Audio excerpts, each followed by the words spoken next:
All right. What's going on, Realm? Infinite, what's going on? Christopher Hart, what's going on? A. Rodimus, what's going on? Rap in the building. Thank you for the call, sir. Much appreciated. Hustle and motivate. Phantom Kraken. Joe Bailey, what's going on? Make sure my levels is good. If I'm sounding all right, talk to me right quick. The legend, Ryan McCaffrey, should be entering soon. Waiting on King. You know his music is coming. Let me know if y'all can hear me, how my levels is. And let's talk, y'all. Let's talk. Talk to me. Ain't nobody talking. 24 y'all, ain't nobody typing. What's going on? Yeah, making me feel welcome. But chat, that's good. Okay, there we go. Infinite, my man. Infinite got me good. There we go. My man, A-Rod. That's a hustle motivate. There we go. I'm feeling good. In the background, you were hearing Addict breaking down tables and chairs. I don't know what he's doing back there. You can still hear that? Now I don't. Can y'all hear Addict now? What's up, Monkey Punch? What's going on? What's going on? All right, so we're just gonna chill out for a little bit.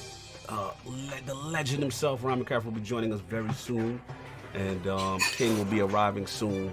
And you know how he do with his theme song. So I'm gonna mute, chill, and we will be back. Big Mad Mo, what's going on? Yeah, don't the Infinite sound like he's doing the dishes, right? I told you, Addict, you sound like you doing the dishes, bro. Anyway, yo, good looking out, y'all. Appreciate it. We'll talk to you out a bit.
to reroll it. Like, I can already know that. Like, That would be the best. And before we even get started, welcome Lord Bill Stillwell to the realm. Put the horns up, man. Put the horns up. Put those crests in the chat. Legendary Lord of Back Compat, Lord of Project X Cloud, and now future Lord of Facebook VR. So salute to him in his endeavors. And and we are live. And thank you also, Realm. 4,000 subscribers, much appreciated. We just hit that milestone. Salute to the realm. You already know what it is. We actually hit 4 pretty quick after we hit 3. Pretty quick. So welcome to the Iron Lords podcast and the Lords of Gaming.net, episode number 174. And it's another glorious Sunday. We're back in front of the round table for the Lord's Day. What is Bill Stillwell saying? Started off hot. You making me laugh, Bill. Stop. I'm extremely excited about our special guest. And we've got Xbox's presence at Tokyo Game Show, the NVIDIA 30 series graphics cards, and Super Mario 3D All-Stars to discuss. So we gonna get right into it. I want to introduce a Lord who not only represents the pinnacle of what it means to be a games industry journalist, but with his unique multimedia skill set, also embodies a balanced yet heartfelt voice in our entire gaming community. Introducing the executive editor of previews at IGN and the host of Podcast Unlocked, IGN Unfiltered, and the Ride the Lightning podcast. Fellow Xbox fan, fellow Mets fan, and the Lord of Teslas and DeLoreans everywhere. Live from the Bay Area and kind enough to make his debut into the realm of the Lords, my man, Lord Ryan McCaffrey. How you doing, sir? Oh man, thank you for having me. I'm gonna go now because my insurance cannot. It's only gonna be downhill after that incredible introduction. There's no way I can live up to that. That was amazing. Thank you. It's like if Ryan ever leaves IGN, he don't even need to put a resume in. He's like, just listen to this. Like, you just play that, right? Yeah, you just gotta walk around with a boombox, hanging in that. Look, man, you are an absolute lord in the realm of what you do, so it's only right we show you the proper respect here at the round table. First of all, how you doing, sir? And you're fresh off an amazing week at IGN, I might add. What's been going on with you, man? Oh, it's great to be here. Yeah, this is the fun time of year, man. I mean, it's normally we'd be doing all kinds of conventions. Summer would be convention season, and obviously we would have just come off of Gamescom.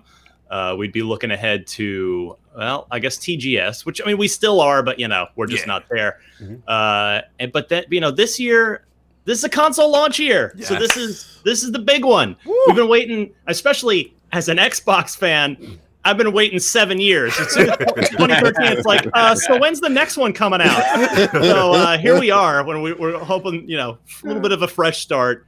But yeah, no, PS5 looks great. I can't wait to get that with Spider-Man and then Ratchet shortly after in the launch window. Yes. And the Series X, it's the Series X is going to go right there where that Xbox One is. Up. Nice. Oh, well, sure. And then, and then the PS5. I'm not ripping the side. I'm just saying it. Are you implying? I think it's gonna have to go. If those AR estimates are enough, it's actually not going to fit in this. Space here. Put it up on top. Yeah, you got to move the pictures out and put it on top. Yeah. You might not want to do that. It might fall off there and hit you. No, but you put it on top and then you put the AC right next to it. I'm just happy to have 2 new consoles. That's all. I just want new hardware. Absolutely, man. I hear you on that. I know you've been busy, but have you got a chance to play anything, sir? Anything been played recently? In the game lately, just dipped my toe in with Battletoads, which I had a pretty good time with first few missions. Yes. Not bad. So, and then what else? Nothing else lately. It's a lot of it's just work stuff, but in a good way. Like, but I've just been previewing a bunch of games. Nice. All the stuff that embargoes will be up over the course of the week, so I can't just detail it all for you. not that it's any kind of like military secret, but they don't like me talking about these things before it's time to talk about these things. Understandably so. But yeah, it's preview season. We're getting a look at everything, and it's going to be good, man. It's going to be a good fall. Yeah, definitely looking forward to it. Console launch season. absolutely impressive. Lord Sav, you want to get that super chat before we get into our intro? Of course, we have Lord Snaldo with the $5 super chat. Welcome, fam. How you all doing? Keep up the good work, ILP and LOGNET team. Oh, Yes, salute, right. much Sir. appreciate Lord's Gaming. He's doing a ton of work too, man. Yeah, he's really I wanted to let him know that I've been appreciating all the hard work that he's been putting in. Absolutely. Also want to salute. I see the chat. MC Fixer, Lord MC Fixer, salute, man. You did fantastic with Ryan, man. I caught that. Love the passion. He was a blast. Yeah, he was great. He was great, man. So salute to him. So, oh wow, they're coming in right now. Squirrely Dan. We have Squirrely Dan with the $2 super chat. Sorry I'm a bit late, but let's go ILP. Much love. Much That's love my from man. Yellowknife, Canada, man. That's the homie right there. Salute. And you already know we got the 4 horsemen of gaming. Those original lords of the realm here at the round table. Now with our updated time-sensitive, because Ryan is here, intros. My co-host with the co-host. My brother from another mother. The difficult game conqueror. Lord of reviews and the how of the young wolf. My man, Lord Addict, how we doing, sir? I'm doing great. I ended up playing Wasteland 3 till like 6 in the morning. Nice. And I'm surprised I have this much energy, Nice. which is probably fake. So we'll continue going on and see how that goes. Nice. So, Jonathan beat through time on you right quick, so I got to do it as a joke. Time! Wow. Do the time emoji on you real quick. Yeah, right. No, so that's been it. And of course, we have our most technical gaming lord, the solo gamer who lives for the single player selfish experience, and also the Sostradamus, Mr. Offline Profile Illuminati and Lord Patreon of the Iron Bank. My man, Lord Sovereign, how we doing, sir? I am doing fantastic. I got 10 hours of sleep last night. Oh, you rested. Oh, you rested. You must you not have super children. fresh. No, he there you go. doesn't. I got 10 in preparation of only getting 4 for the foreseeable future. A night. So, my Saturdays, those are my sleep nights. But you can get 10 hours of sleep? Yeah, rarely, that's only rarely. on Saturday. Only On on Sunday, Saturday. he's done. I'm done. He's going to be happy Rest of next the week now. Yeah, Yeah, I know. Anything you've been playing, sir? Yeah, actually, I went ahead and I had a hole burning in my Microsoft wallet, and I said, let me get Tony Hawk's Pro Skater 1 and 2. Wow. And wow, man. They Really? Wow. It's really like that? Really? How many times have you purchased that game? Really? I no on the only real twice. Only twice. on the real I've been look, man, if I could buy Resident Evil 4 18 times, I could buy Tony Hawk twice. There you go. So have you enjoyed the experience, sir? It's been good? Yeah, it's fantastic. Just to see it running smoothly. They added just the lighting effects. Just to see that game updated properly is kind of fantastic. I was never the greatest at it before, but honestly, the extra frames help. Like, you know. No doubt. And of course we have the Incredible Hulk of this, aka the XS Gamer. Ooh. The Lord of Combat Sports. King of the statues, who demands nothing less than that premium experience. It is the leader of the Fraud Alert movement. Ooh. Beloved Lord King, how are we doing, sir? We're doing fantastic. Ryan is in the round. Woo! Hold on. Turn the around. Let me see that Flash now. Turn the beat around. If you didn't Oh, have- man. About I your was about to- amazing man cave for a second. Yeah. that you're in down there. That is something else. I am impressed. Yo, There for a second, thank you. I thought Mario was absent, but then I see him on Oh, the you found No, Mario, right? Where's Mario? Yo, He's at the bottom right. Oh my God! So that's Yeah. that's another inside and you joke. can Ryan. only see his head. What is going on with you? In King's Man Cave, we have to play a game of Where's Mario, and he moves around, or Mario moves on his side. One day he's gonna have him on that rotating thing that flashes on. Tremendous Flash KOS, sir. Tremendous. if you didn't see the KOS that's up right now, please go check it out. It's a heartfelt KOS. It's about my imaginary friend who passed away, Yes. and just check it out. This week, what I've been playing, Captain Game Pass has been in his bag. Put the Game Pass up for you. I'm especially happy for Drake's Hollow. Yes. I saw that game on the floor at PAX East. I had to run to it. We had to get the interview, and I'm so happy that we got the interview with the developer. We Yeah. got it up. To go to LOGNET right now to go check that out. Yes, please. Also, okay, Addict, I'm gonna bust you upside your head. What? I put inside that Wasteland 3 Oh my God. You were definitely right. It's definitely on steroids. And I was just like, okay, I got to respect the game. I wasn't respecting the game in the beginning. So after the first four times that I died, I said, okay, we're going to have to respect this game and we're going to have to take it easy. So definitely something to get into, something to, to peel back the layers of the onion. Right. Also, Resident Evil dropped, so I just stopped playing it in VR because my heart can't take it. My heart cannot take it. It's a bit much. It's a bit much. Yeah, it's real. So I'm playing it on my X right now, and also the last one I've dropped. Where is it at? It's Spirit. Spiritfarer. Yes. Yeah, Spiritfarer. Yes. I just downloaded it and I was gonna play it this morning, but I was like, let me get some proper sleep before Ryan gets on because I definitely want to be completely coherent here. So I said I'll definitely play it later on today. But a lot of recommendations for that game, so I'm gonna definitely check it out. Salute, Lord King. Again, catch that KOS if you're the king of the statues. If you have not missed it, great Flash introduction. And of course, we have the gaming ninja himself, the Shinobi, LordCognito, spreading that realness in the realm of the IOP, not telling you what you want to hear, but what you need to hear. Great last word on Friday. Who's breaking dishes? Somebody's breaking dishes. Anyway, great last It's not me. Thank you. Someone's doing something. Shout out to Squirrely Dan, though. You want to get that real quick? Yo, we have a few actually. Yeah, we have Dan Rodriguez from Season Gaming with the $5 Season Gaming. Prediction time. Ryan, which will be louder, the PS5 or your Tesla? Oh, God. Salute, Lord. We're already about to smoke. The car's real quiet. I will tell you that. So that might be a closer race than you think. Salute, Lords. Thanks for keeping me company on the ride home. Fantastic. Then we have my brother, Lord Kaibatsu, with the $2 super chat.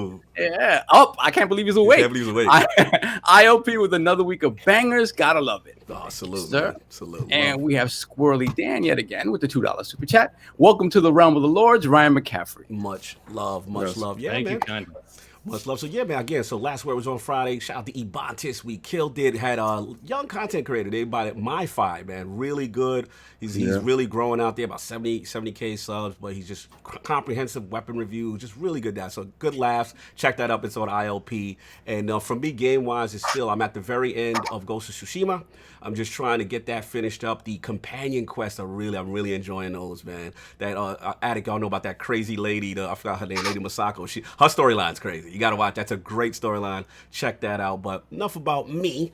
We got someone else stuck in the back door. The Lord of Gaming.net editor himself, Lord Undead, Nicholas Downey. How we doing, sir? I am alive and well and recovering from my usual Saturday night hangover. Thank you, Canada represent. What's going on? So look, I'll set Undead up here real quick. The reason why he's here, then we'll get into business. Look, obviously proud of the original vision of lordsofgaming.net, myself, Lord Dizzy, obviously Undead, Lord Hyde, Lord Josh Redding, all the editorial team. Obviously in 2020, we just hit our 1-year-old birthday, so salute to that. And in some short time, we did some really cool things, man. Obviously got sourced by IGN, WCF Tech, Windows Central, and now recently to be accepted by Open Critic as a review aggregate is super humbling. So but today we want to do something special in there, right? We got a little something special in the realm of lordsofgaming.net. So I'm gonna let you take it away and set up what we try to do. Yeah, so just as a little celebratory thing, we don't obviously share numbers and everything else, but year over year, Lords of Gaming, from when it started all the way back in 2019, we are on track currently. Last month we did 3 times what we did last year in traffic, and just this month alone, 6 days in, we are currently on track. We doubled what we did in 3 months in the past 5 days with the site. So really proud of all the people that contribute content and just all in all make a great team experience here at lordsofgaming.net. And as a salute, so to speak, we want to highlight some of our writers that do amazing work. It's an amazing team filled with many talented people. And we just, every month, we're going to be showcasing a certain writer who has done some particularly good work or has just been a huge part of the success of this team. Yes. So for the first time, we have our Scribe of the Month, who is a very, very good friend of mine. Mr. Jared Eden, who has been doing a fantastic job with our grounding coverage Oh my God, and our survival guides and everything else. He is a fantastic writer. He has done exceptional work for us over the past few weeks, and he's only going to get better as time goes on. So he's the official LOGNET scribe of the month. The inaugural, the first one ever. The first one. And it makes me so proud because this guy is someone I've worked with for 2.5 years across a handful of sites. And to watch him grow and continue to prosper has been a thing of beauty. Absolutely. And I'm absolutely proud to work hand in hand with him on previews, reviews, and everything we've got cooking up for the month of September. Absolutely. That's it for me. I appreciate you, Lord Undead. Thank you for coming through again. Scribe of the month, something we'll be doing every month at the end of the month to salute our writers. Again, we really appreciative. Jared has been excellent. If you are a fan of Grounded, he is the Lord of Grounded. He will give you the best walkthroughs you will ever see and tell you how to get level 2, level 3 items. The man is fantastic. Also, his Mortal Shell review was picked up by the developer. He's really been fantastic, man. So salute again, Jared. And you already know what the rewards. You could go up to that IOP team shop, get you some nice Lords of Gaming swag to reward yourself, sir. That's your reward for the month. So again, we'll be doing this monthly. We'll have some quarterly awards and also an end of the year award. Again, salute to the whole team. Super proud of you guys. And thank you very much, Undead. You are the man. Thank you, sir. Have a great day, guys. All right, man. All right, take care, Undead. Saul, you want to get the super chats and then we roll in with Ryan? Oh, yes. Yeah, we got to catch up. We have the Black Spartan with the £1 super chat. Just say something, brother. Say something, please. Then we have Stitch with the $5 super chat. Switch to the bushes. My Tesla runs games better than that 720p handheld. Oh my God, the messiness. Oh my God. Messy. Wow. Oh my Lord. Ryan's laughing. I trying to keep it together.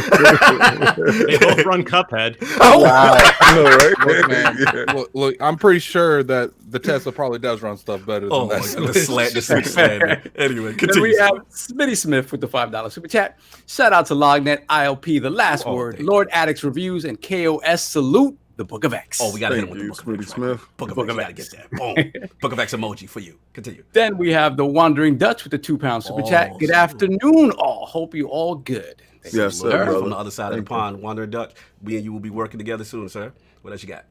Then we have JD Gamer with the $2 super chat. Good afternoon, good afternoon, good afternoon, ILP. Well, good afternoon, brother. No doubt, no doubt. I see Jared in there. Salute. Congratulations on your award, sir. Who else we got? Then we have Kid Smooth with the $5 Oh, that's the best spot. the best bot. Congrats, IOP, Lords of Gaming. Welcome to the realm, Ryan. Hashtag get Kid Smooth over podcast. Oh my God! You can't be shooting your shot, Kid Smooth. Kid Smooth. Be professional, sir. Right, you're popular. They love you, man. They love you. Then we have Mostly Martinez with the $5 super chat. Hey, Ryan, happy to see you grace the realm. How's that Robotech computer treating you? A Robotech computer treating you? Robotech, yeah, Justin taking care of me. Beautiful. Everyone have a blessed day. Hashtag PC Master Race until the Series X. Oh my God! Shout out to the 3800s. And then we got one more. Then we have Gerald Mack with the $5 super chat. Congratulations, ILP, to all your accomplishments and accolades. Shout out to the Bay Area, Ryan McCaffrey. Get it in. Bay Area Yes, represent, no doubt. So salute to the chat. Wow, L Paul, I'll get him real quick, then we move on. Follow super chat. Must support quality. Congrats, ILP. Much success in the future. Wow, thank you, Smitty Smith. Follow super chat. Lord King, that flash was the truth on God. And Okay, thank you so gotta hit much, him with brother. that. Gotta hit him with Appreciate that. that. Oh, much appreciated. So look, now we got all the announcements finally out the way. You know what I'm saying? What the Lords have been playing. I want to start our focus with Lord Ryan.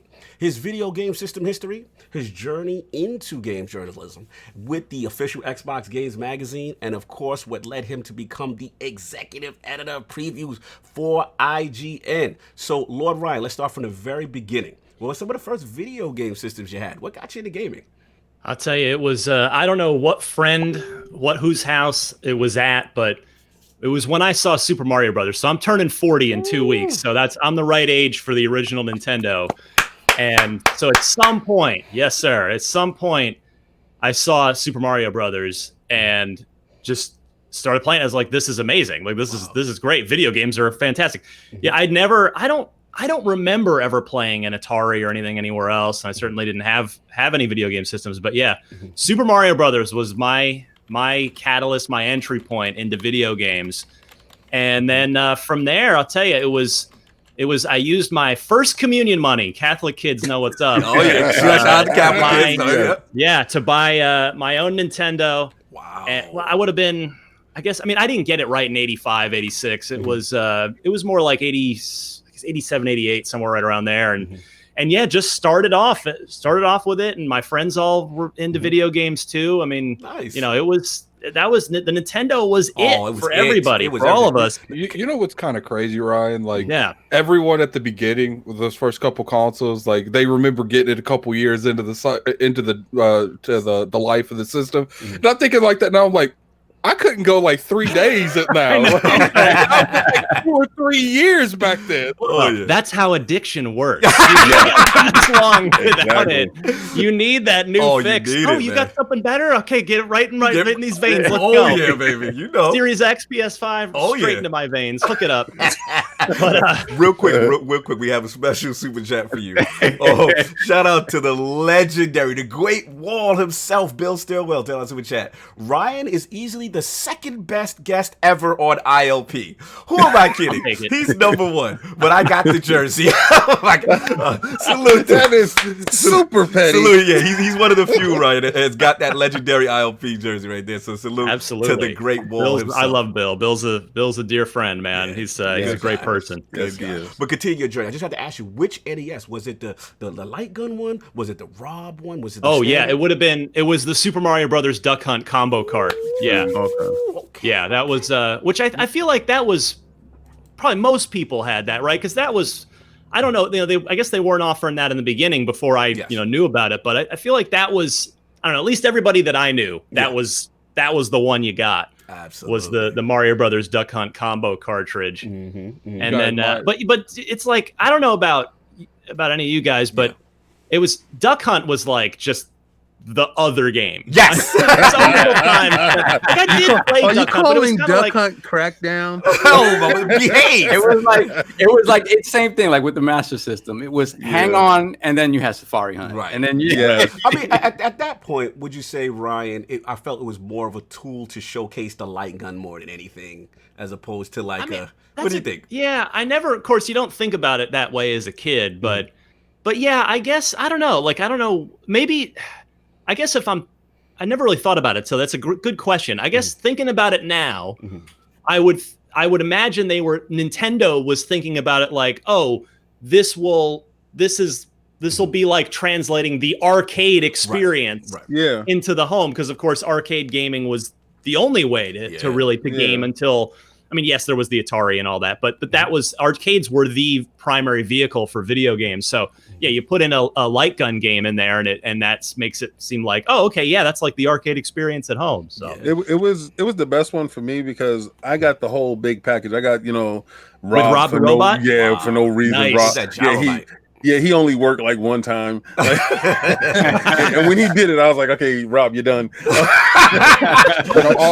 Showed it to my friends like, Showtime, Rob. Yeah. All I have to say is you guys might as well be speaking another language. I have no clue Ryan, let's any give of you you context. guys. This is the Lord Addict's one of our younger lords. This is before his time, friends. So we were talking OG talk with us.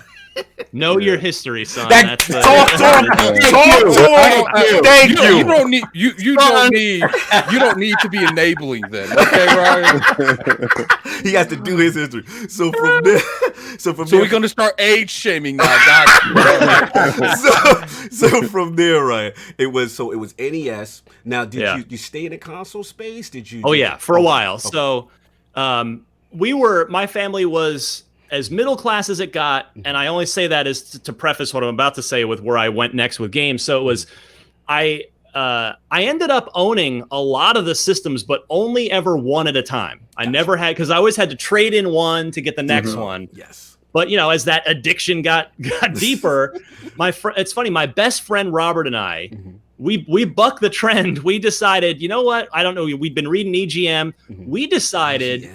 We decided to go with the TurboGrafx 16. Yo, you know what? First, King is loving you now. Let me say, you all. I'm sorry, Bill. I'm sorry, Bill. I'm sorry, Bill. Wait, hold on. You can't slant. We got 3DO love with Bill. Come on. Yeah, I know. Yeah, we do. But I know TurboGrafx should be. But I was the only person with a TurboGrafx 16, Yeah, and he just said he went from a Nintendo to a TurboGrafx 16. Oh, if you show it, show it, don't do that. Don't be a legend out here. He's showing it. I got my mini. I got the mini. I got my mini. Which, by the way, is fantastic. They did a great job on this. Yes, it's okay, Bill. I still love you. I have no clue what they're talking about. You wouldn't even have 3DO, sir. Ryan. Okay, to hell with what they gonna say, right? Yeah. Tell them what it was like when you put on the Keith Courage. Dude, that game was awesome, especially when you you transformed into the suit. Like you got the little Voltron. That game was cool. Yes. That was a good game. That was an underrated pack-in game right there. Keith Courage in the Alpha Zones. Courage in the Alpha Zones. What? That was good stuff. Legendary Axe. Legendary Axe. There were a lot of great. Bonk's Adventure, of course, was there. Mario. These sound like rated C movies. You guys are every 1980s, early 1990s video game title sounds like that. That's it's not just TurboGrafx. Every Nintendo game's like that too. But let them roll. I'll tell you. So, and then and my buddy Robert, his family were a little more well-to-do. So Robert at one point got for his birthday, like I guess the next year maybe it would have been. After we each got the TurboGrafx 16, he got the CD-ROM attachment, which at the time, as I recall it, pardon me if I'm just this old and foggy memory. I think it was $300. It was like 19, which in 2020 money, that's probably like a $400 or $500 CD-ROM add-on, man. It was no joke to get that thing, but there had never been a CD-ROM add-on for a game console before, and this. You have to have lived it to understand the difference between just out of curiosity, because I don't know anything about whatever you guys are talking about. So you're talking about like you bought something that's like $300 to $400 just to add on to it was an attachment. My best friend did. I did not have that kind of friend. It was just like like the equivalent of like buying the PS4 VR today. Like in a way. Like more expensive than that, I would say. It was like. It was like buying a Series X to add on to Xbox One X. Good analogy. But Ryan, definitely, it was absolutely a must-have item for the TurboGrafx. There were so many good CD games. Yeah. When you went over his house, what was the first game? Because in my head, I know what the game is. But say it. Ease. Exactly right. Oh wow! East Book 1 and 2 was the music. That game. Okay, so I'm glad you brought this up. That game had, which again blows you away at the time. It had a fully voiceover narrated introduction, which you'd never seen before. It was just like, it was East, the ideal utopia. Oh my God. That was the first time we ever heard voice. Like I got it memorized. And so, and also just a great role-playing game, a great action RPG. I've actually personally I've never been a big JRPG guy. But of course, East developed in Japan, but it's kind of an action RPG. I mean, it's you literally run into guys at an angle to attack them. Yeah, it's weird. Like if you run into them head on, you're probably going to get hurt. You got to kind of like graze by them as if you're striking them with your sword. But the chat is going crazy. East was great. One of the greatest game soundtracks of all time. That developer was known for their tremendous soundtrack work. Absolutely. But yeah, I mean, there were so many.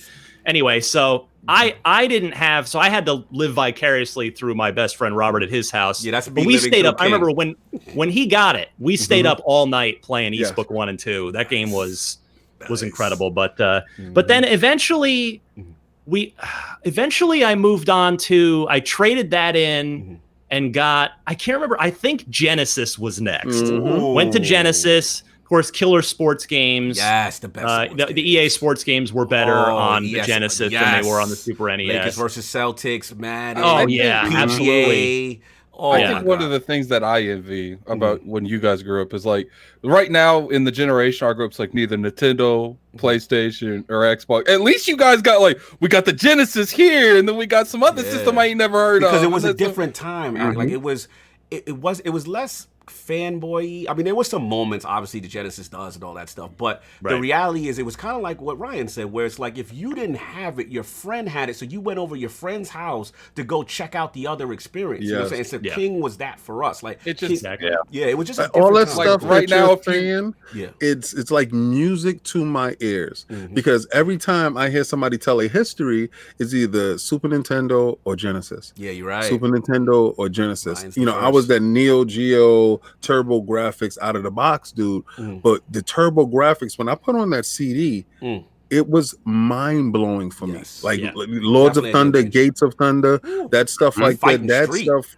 It was just you know, it was those games all over the world. Wait, did you just say you had a Neo Geo? You had the you had the cash for a Neo Geo? Oh, this is that is impressive. No, I mean, have you not? No, let me ask you, Ryan. Have you not seen what's behind him? Well, I mean, hey, it's I don't know how you grow up versus how you are now. You know, I mean, but, I did the $250 cartridge thing. That's I salute. There was a local video game store. So I'm from New Jersey, but we moved out to Arizona. The whole family moved out when I was in grade school. So I mostly grew up in Arizona. And there was this independent video game store. They had a couple locations in town, but it was called Gamers. And the reason I bring this store up is because, well, that's where I traded it. That's where I would trade in my games and system to get the next one. But because they dealt in used games and trade-ins.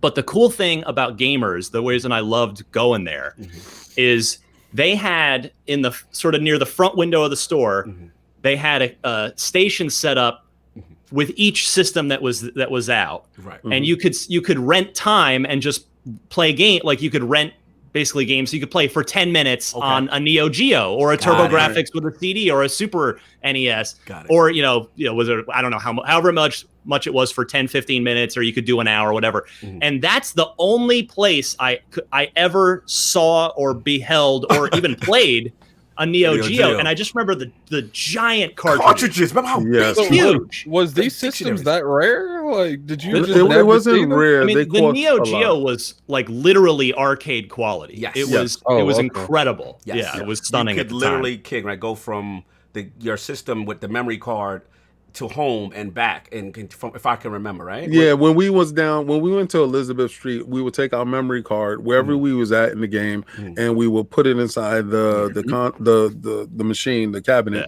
and we would leave off where we left off at the house. That's awesome. So that was. I mean, I worked extremely they were ahead of their hard time, pretty much. For to get this stuff. And I worked in video game stores, so I was like whatever work I was doing. Let's say I work, I'll tell her, don't pay me the money. Yeah, you be like, pay me in systems. Yes, I remember that. Just pay me in games. For you, man. That's awesome. I'm gonna be here anyway. I love this stuff. So just pay me in cartridges. Shout out to Miss Young. Shout out to Miss Pig. Yo, Soft, we gotta catch up. We gotta get the super chat. I am prepared today. Oh yes, let's go. We have Lord Brap with the $20 super chat. Salute Lords. Are you sure you're okay? I'm fine. Thank you. Salute Lords. Awesome to see Ryan on ILP. Woo! Tesla rules. Tesla, no doubt.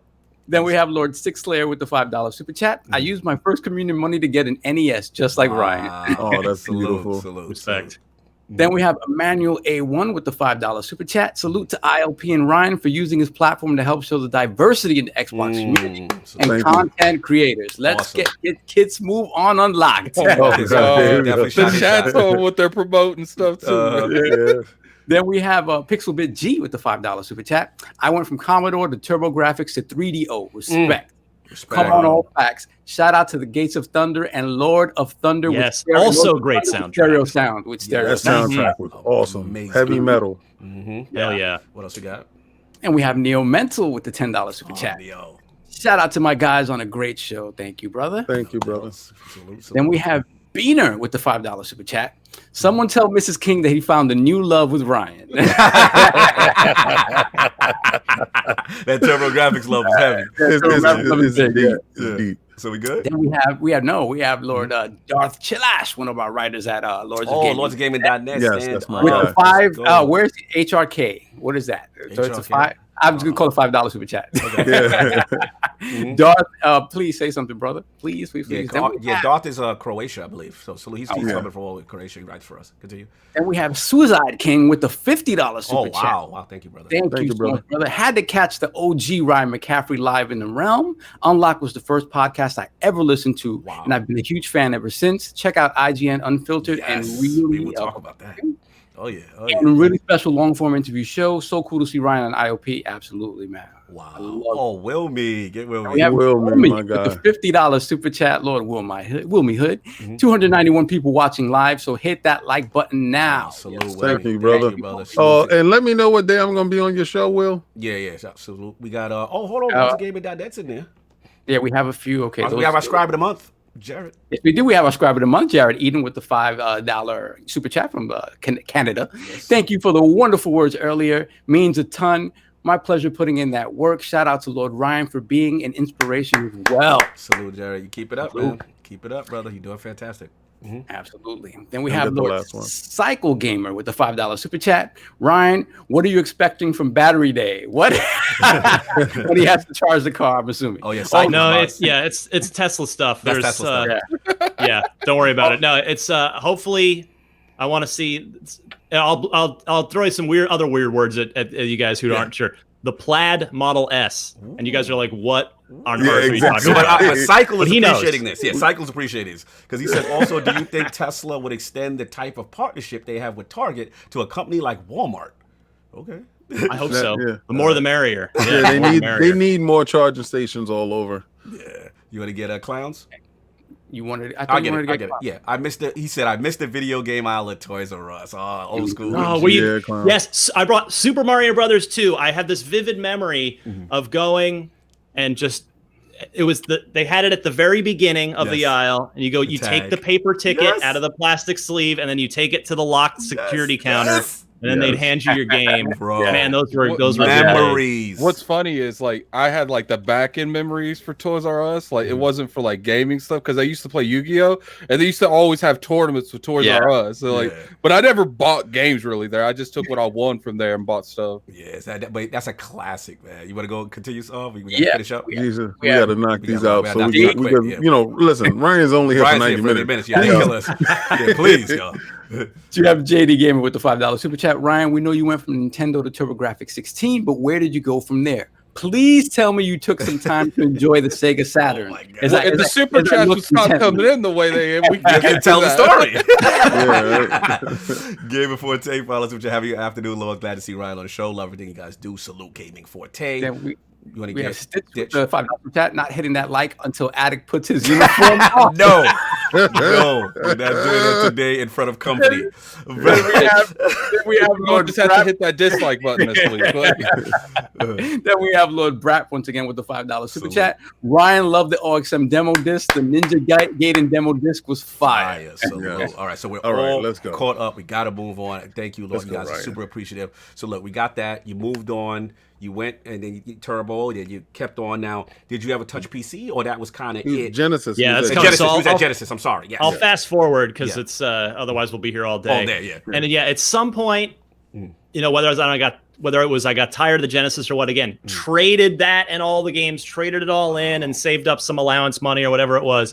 And then I did cross over and do the Super Nintendo. So, which again, I mean, at some point I'd played it, and a different friend had it, so I'd played Super Mario World and Pilot Wings and all that stuff. Nice. But in fact, I remember renting when the Super Nintendo first came out. Did like an all-nighter, like a sleepover party at a bunch of us at a friend's house. We rented the console from Blockbuster. When you could rent systems. Yes. Yeah. With Super Mario World and Pilot Wings, and so good memories there. But eventually, I did move on to the Super Nintendo. Nice. Now, was that Mode 7 glorious for Pilot Wings? Exactly. Yeah, that was good stuff, man. Absolutely. And then from there, I think that then at that point I got the Turbo Duo, which King knows what's up. So then I finally had my own. That was when they basically did the TurboGrafx with the CD-ROM, but there was a super CD. There was like a 3.0 update version, and just all into one sleek unit. And then I had that. So I was back in the TurboGrafx realm for a while before making one final console stop, at least for a long time, Which was the Atari Jaguar. you did it? What? No, no. The There toilet was bowl. one great game. The bidet. One great game. Alien versus Predator. Alien versus Predator. Yeah. 3 campaigns. You could play as the alien, play as the Marines, play as the Predator. That game was creepy as hell. It had no soundtrack. Yes. It was just silent. It was That and the is- sound, and so it was just that was. I mean, I don't know in hindsight how I played it on that weird controller that had like this keypad at the bottom, and I don't know how the heck I played it, but that was before I ever knew mouse and keyboard or twin thumbsticks. So Salute yeah, to that the was Jaguar. short lived, and then from there, just to end this story is again. That was, you got to remember this era. So now we're at about 1993, 94. 2 years after I was born. And in the early 90s, not every household had a computer. They were still $3,000+ things. It was not everybody had one yet. This is right when people were just starting to get computers in their homes. Played Doom at a friend's house. That's it's it. over. Yeah. Life change. I mean, that's a whole other show in itself of like, what are your all-time like changed your life games? Yep. Oh, we gonna get Because to that. Doom is one of them. I mean, Super Mario Brothers for me. course. Doom, Grand Theft Auto 3 is one of those for me. Halo 2 is one of those for me because of the online stuff. But yeah, Doom just like rocked my world completely. And then it was I got to get a computer. So eventually, sweet talked my parents. Oh, I need it for school. I need it for school to do papers and stuff. Let me ask you a question. When you got your PC, was it a 3DFX Voodoo card? No, it was before that, my friend. Oh, wow. It was he's before that. like, This was it was a Packard Bell, which, Bell! as it came to be known, packaged hell. It was just the crappiest brand ever. Terrible machine. But yeah, it was a Packard Bell 486, and I think I can't remember. It might have been maybe a 50 megahertz. Maybe I can't. It was a while ago. It's too long ago to remember. But yeah, that was before dedicated graphics. Yeah, so you had the integrated thing. Oh yeah. Pardon me. Yeah. But anyway, yeah, Doom changed my world, and then I left consoles behind for a long time, and was just PC gaming exclusively, and just so many of my all-time fondest gaming memories are on PC between, I mean, Doom and then Heretic and Hexen and Dark Forces and Jedi Knight and Diablo 1 and then Diablo 2, more so like Diablo 2 is a top 5 all-timer for me. So many great and of course all the LucasArts point and click adventure games. Yes. Just such, again, my friend Robert and I, my buddy Robert and I, we would just stay up all night and go through. I remember when we got Full Throttle in the horizontal box from Babbage's, and it was $60. That was like when, remember, that was back when Babbage's would get games before the big box retailers, because video games weren't this ubiquitous.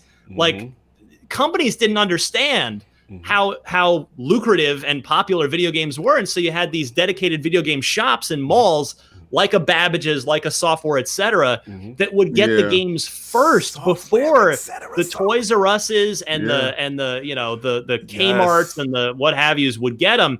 So if you wanted that game first, you'd go to Babbage's.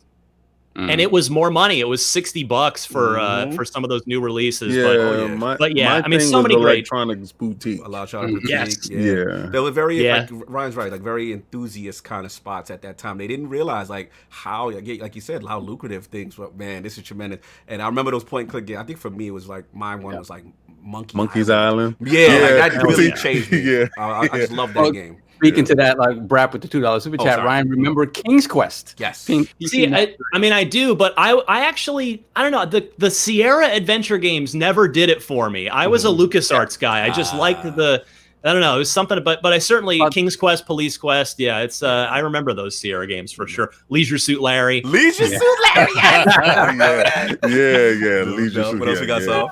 We have a Neo Mentor with the $5 super chat. I'm sorry, but Ryan is out here stealing my life's experiences right now. Then we have Echelon 7, The Darkness, with the $5 super chat. Peace to the Lords. If Xbox acquires a graphical showcase for Series X, Your choice, Wukong or Bright Memory. We will get there. Yeah, we'll get Well, they there. already got Bright Memory, so Yeah, they got that's Infinite, done, yeah. Not a Wukong. So it says, hi, Ryan and Daisy, and rest in peace to Maggie. Oh, salute. Thank you. Salute. Yeah. And then we have the Wandering Dutch with the £2 super chat. Little Big Adventure. Okay. Remember that? I don't know what that is. Don't remember that. And Pixel Bit G with the $2 super chat. Pirates or go home. Look at this man. Look at this man kicking piracy. But anyway, we got to move on because we'll go on history all day and tremendous gaming history by the legendary Ryan McCaffrey. So what I ask is the journalism side, and just getting your feet wet. What inspired you specifically to the industry? Was it just your love for the passion for consoles, and then obviously the transition to OXM, and getting started there? So how did that whole come about? I feel so. Writing and English were always my strongest subjects in school, and I obviously loved video games, and I read EGM religiously. And then once they came around and I was super into PC gaming, I read PC Gamer from almost issue 1 from religiously from the beginning. And somewhere around, I guess it would have been, I don't think it was before. It was probably high school, not middle school. It would have been high school, I think, where I just thought, you know what? I want to do this. I want to be one of the names in this magazine, and this is what I want to do.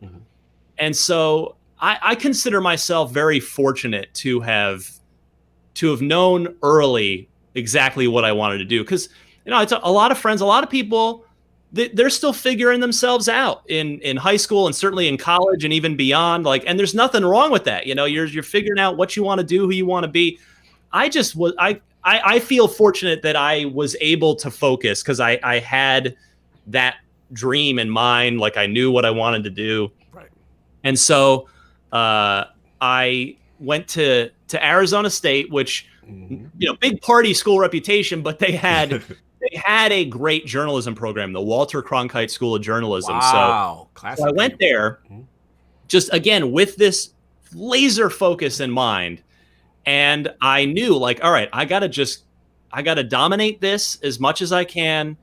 And when I get out of here, that'll give me my best chance of fulfilling this dream and awesome. Becoming somebody who writes about games for a living. So, I treated college, which I have a few little regrets over. I just took it. It was a job to me. Yeah, super razor focused, super serious. I didn't go to a single football game. I wish I had taken more advantage in hindsight. This is, not to turn this into an armchair therapy session. No, you good. Yeah, I wish I'd taken a little bit more advantage of the college experience, because really, once that's over, you don't really get that back. It's those are your time. That's your time. But at the same point, I can't say that I am that mad about it, because I accomplished my goal. Exactly. It made you who you are. It transformed you. It got me where I wanted to go. And when I graduated, I started, as soon as I graduated, I sent out a cover letter and a resume to every game magazine and website that I could think of. Just going to blast it out there. And I had a couple little nibbles here and there, but one day, Official Xbox Magazine writes back and says, you know what? We've got an opening. Why don't you send some writing samples? So I went to the newsstand, I went to the grocery store, and I bought Official Xbox Magazine for the first time.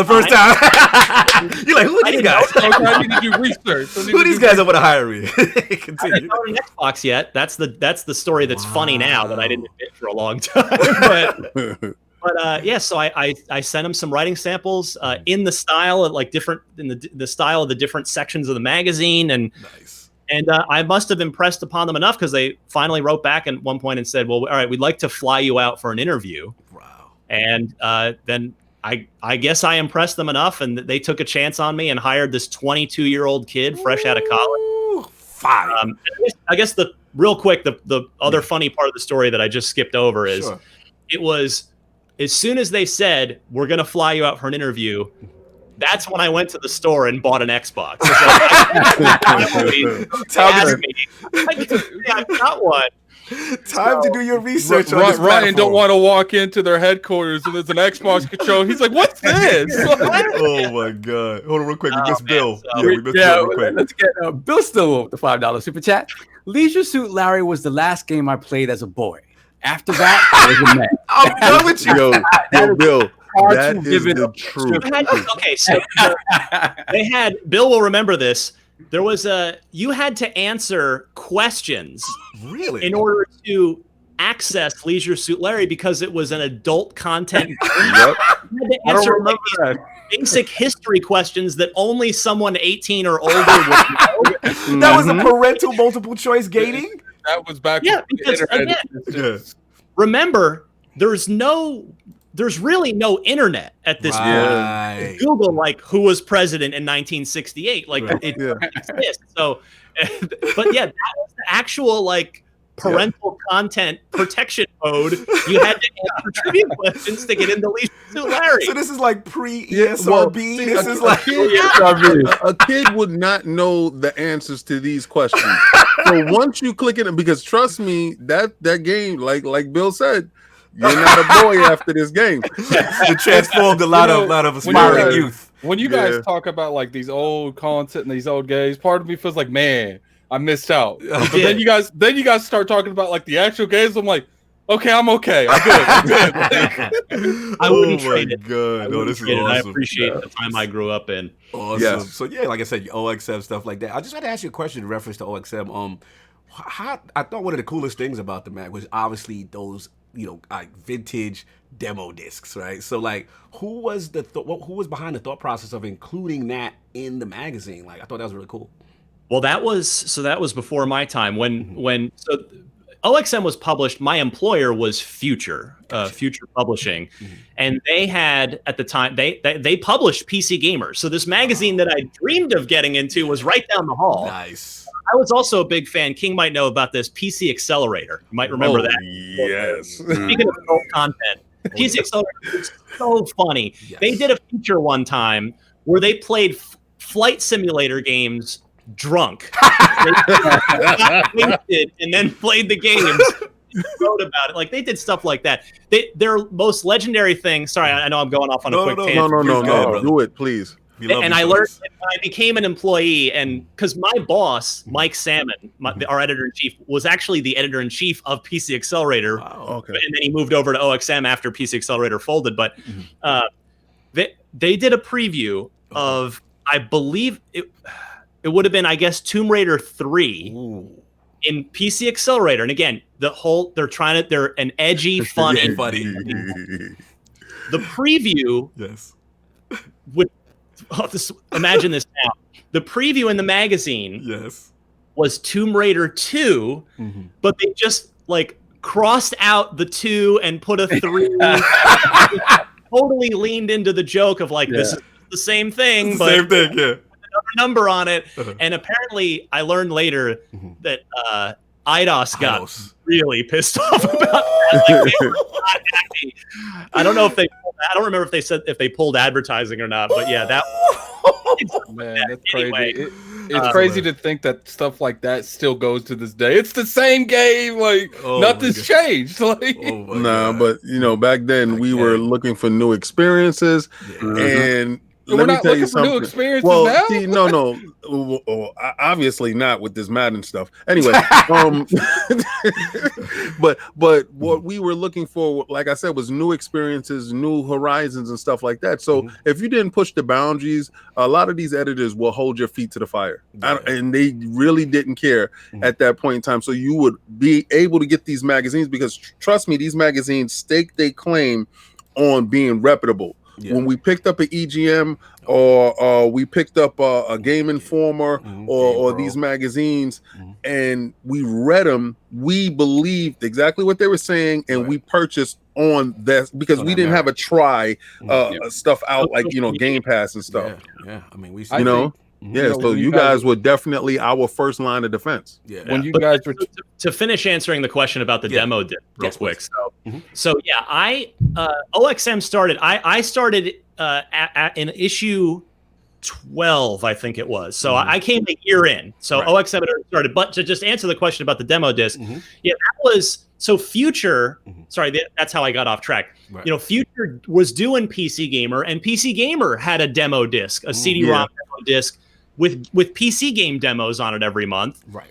And so it was they knew that was a concept that worked. Like that was hugely PC Gamer was a huge success. Got it. For many. I mean, it's still successful now. It's one of the only things still standing at Future. It pains me to say that that's a company, that's a publisher that's fallen so far. But so when they signed this deal with Microsoft, knowing that this Xbox console was coming, they said, we want to be the official, because official PlayStation magazine existed, but it was published by a different company.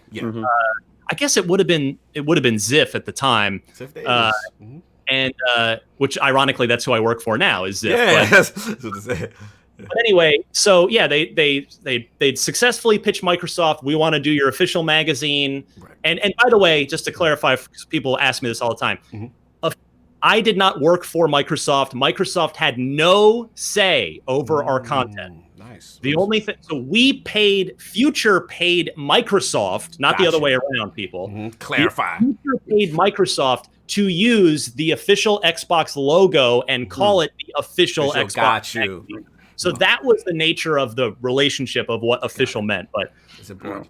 Anyway, so they started them and they pitched this, and we do PC Gamer, and with that disc, and so we'd like to work with you to do a playable demo disc for Xbox with every issue, and Microsoft agreed to it, and so that was part of the core identity of official Xbox magazine from the jump, and we had one of our editors. Still a good friend of mine to this day, Dave Reese. Shout out to Dave.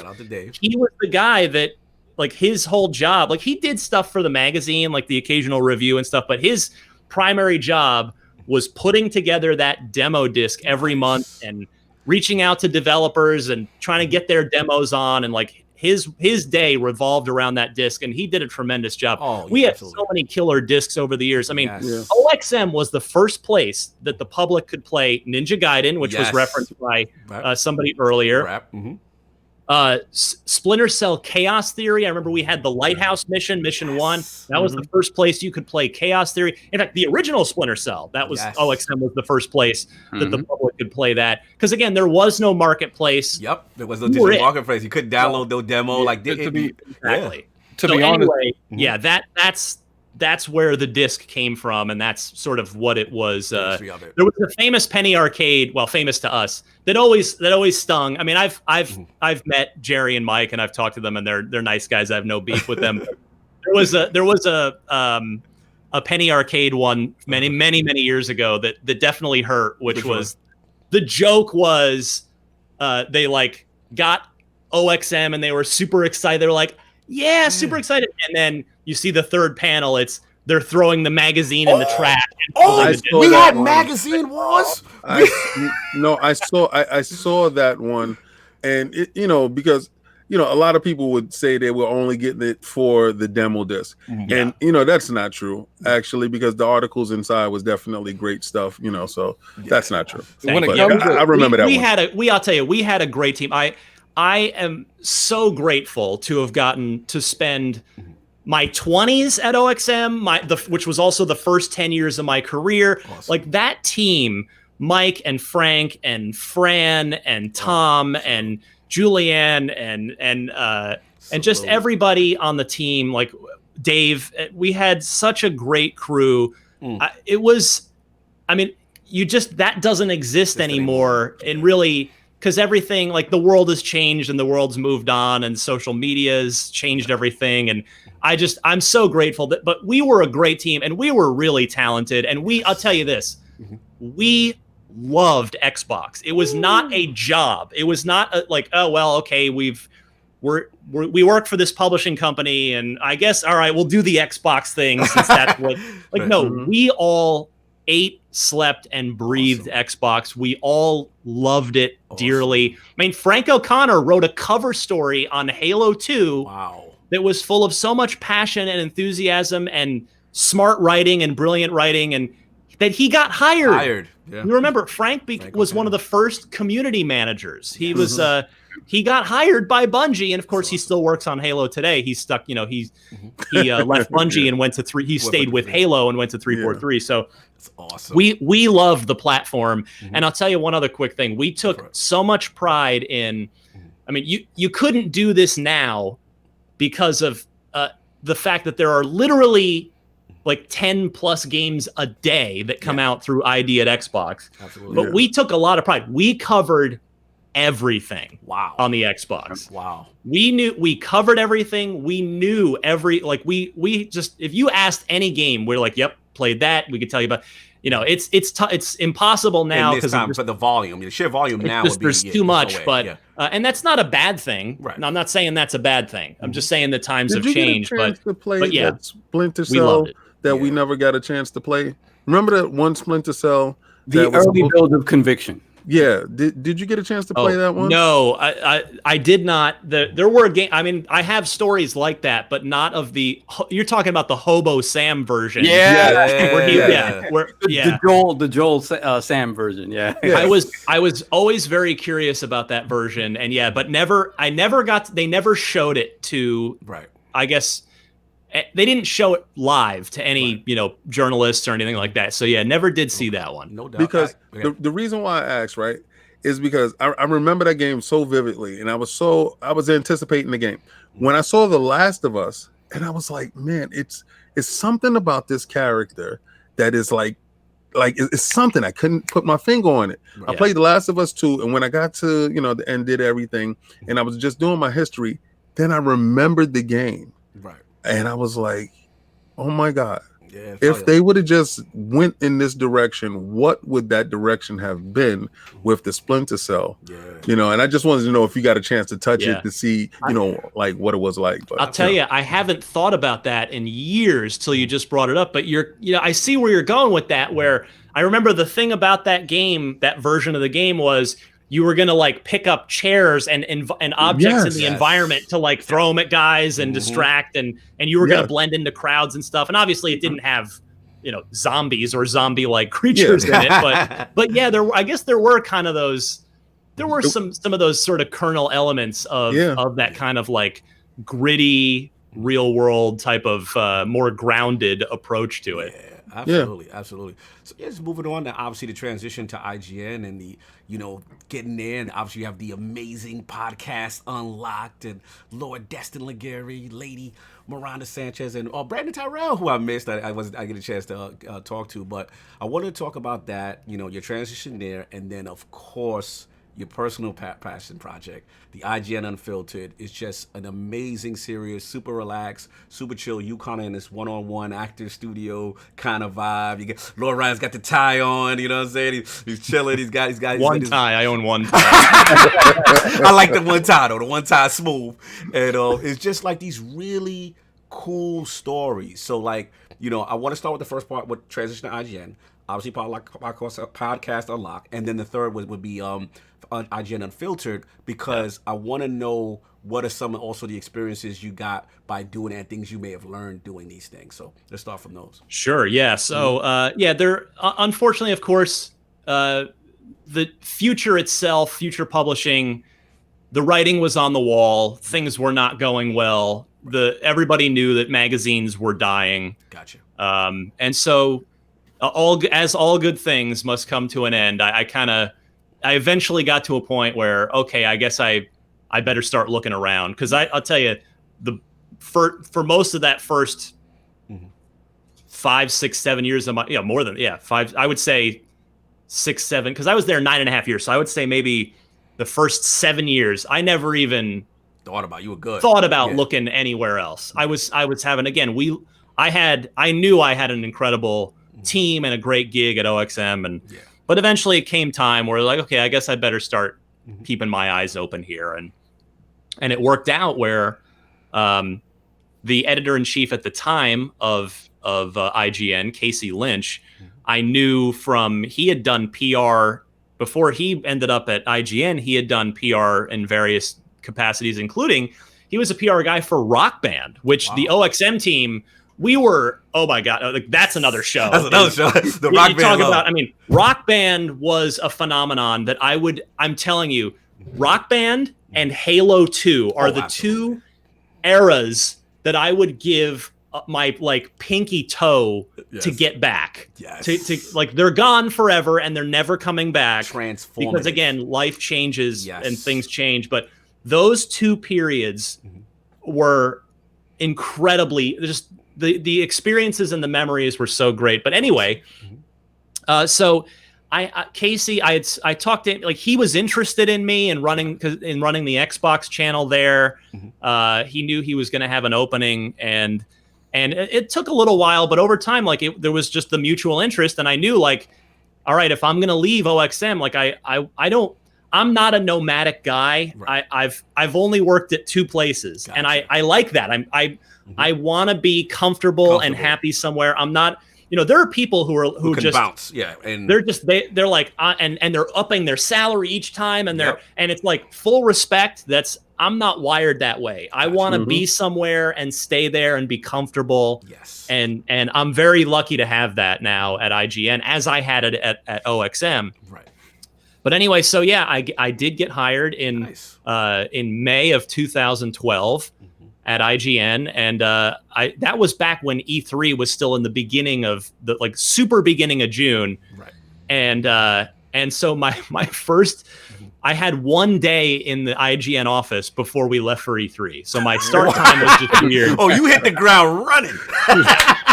And I didn't really know anyone except for Mitch Dyer, who had freelanced for me at OXM before IGN hired him. And I was actually Mitch's boss. So that at least I had Mitch as somebody I knew, but none of them knew me really. We'd had the job interview so yeah, at E3 2012, I was just trying to kind of stay out of the way and just contribute where I could. But it was feet to the fire for sure. It's kind of the IGN way. We just throw you right into the fire. It's like if you burn to a crisp, oh well. But if you emerge like Daenerys from the flames, okay, you're a keeper. But, that's a good reference. So anyway. And I'll tell you, my first day at IGN, I said, right away, I grabbed Mitch and whoever, I forget who else was on the show at the time. I said, let's do a podcast right now. And I did Unlocked on my first day because I had started the OXM podcast years before. So I'd been podcasting and I loved it. Gotcha. It's scratched. I always, if I hadn't been lucky enough to get into journalism and games media, I probably would have tried to go into radio because I always loved it.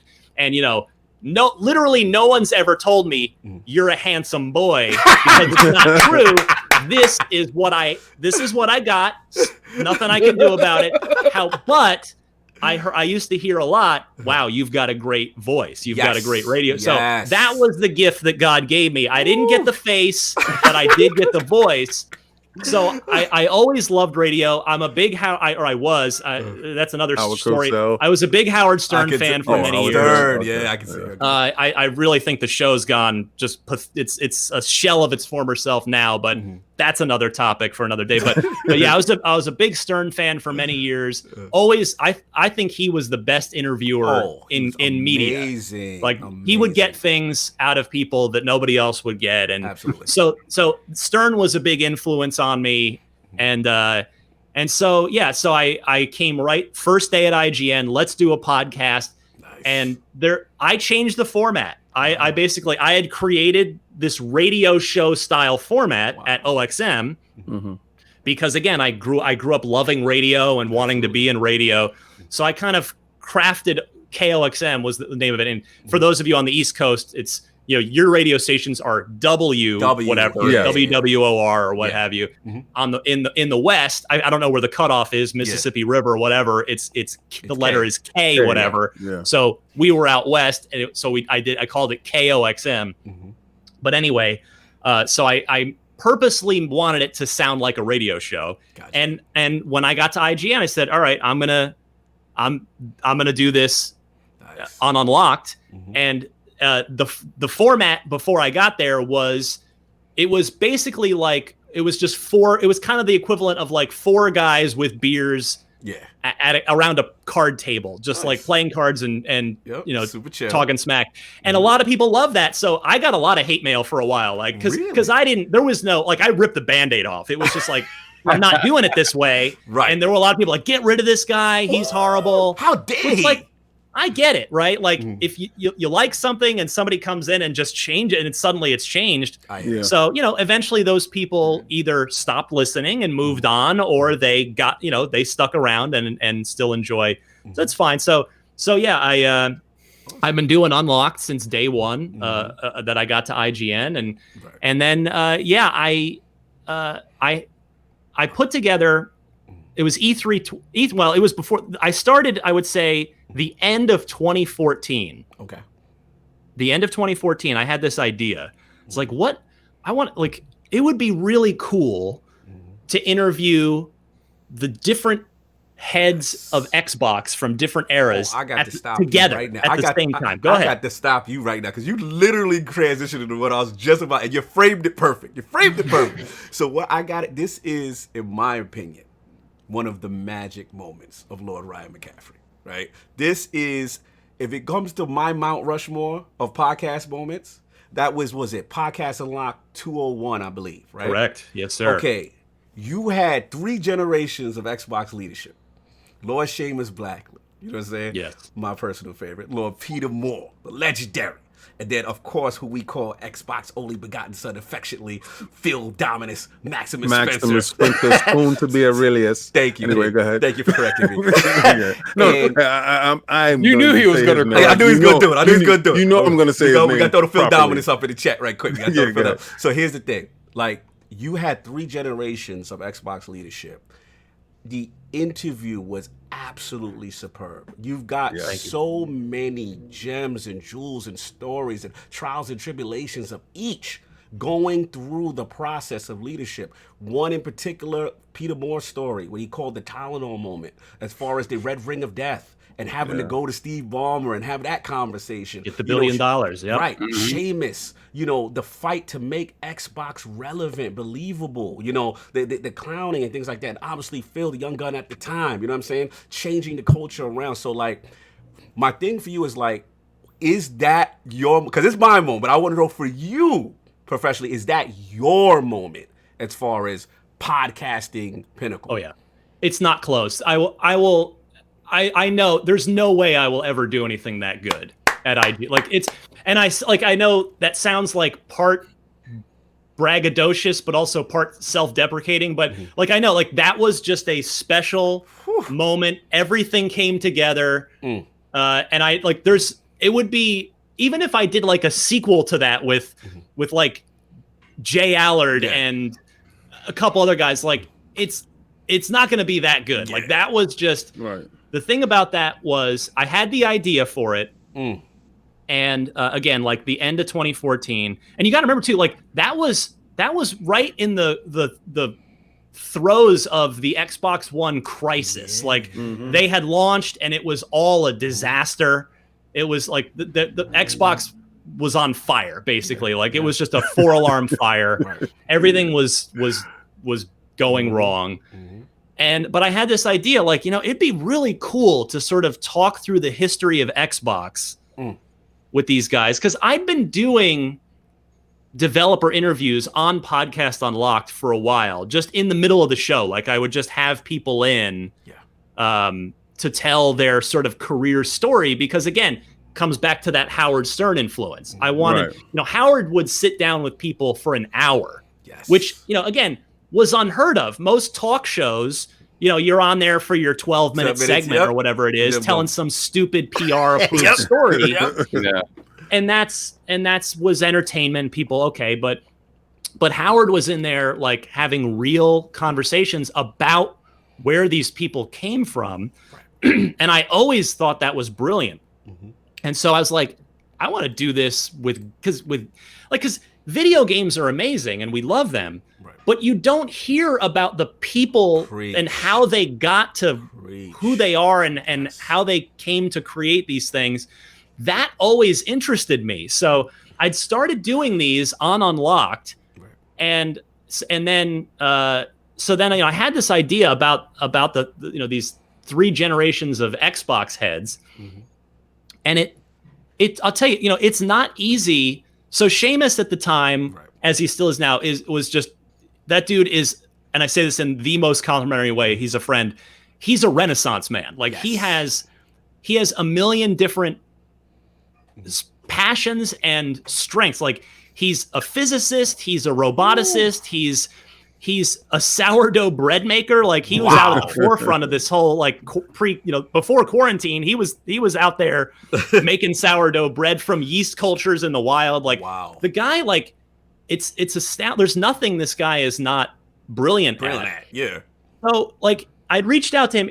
I was able to get on board pretty quickly because he doesn't work for a major corporation and is beholden to a million people and schedules and all that.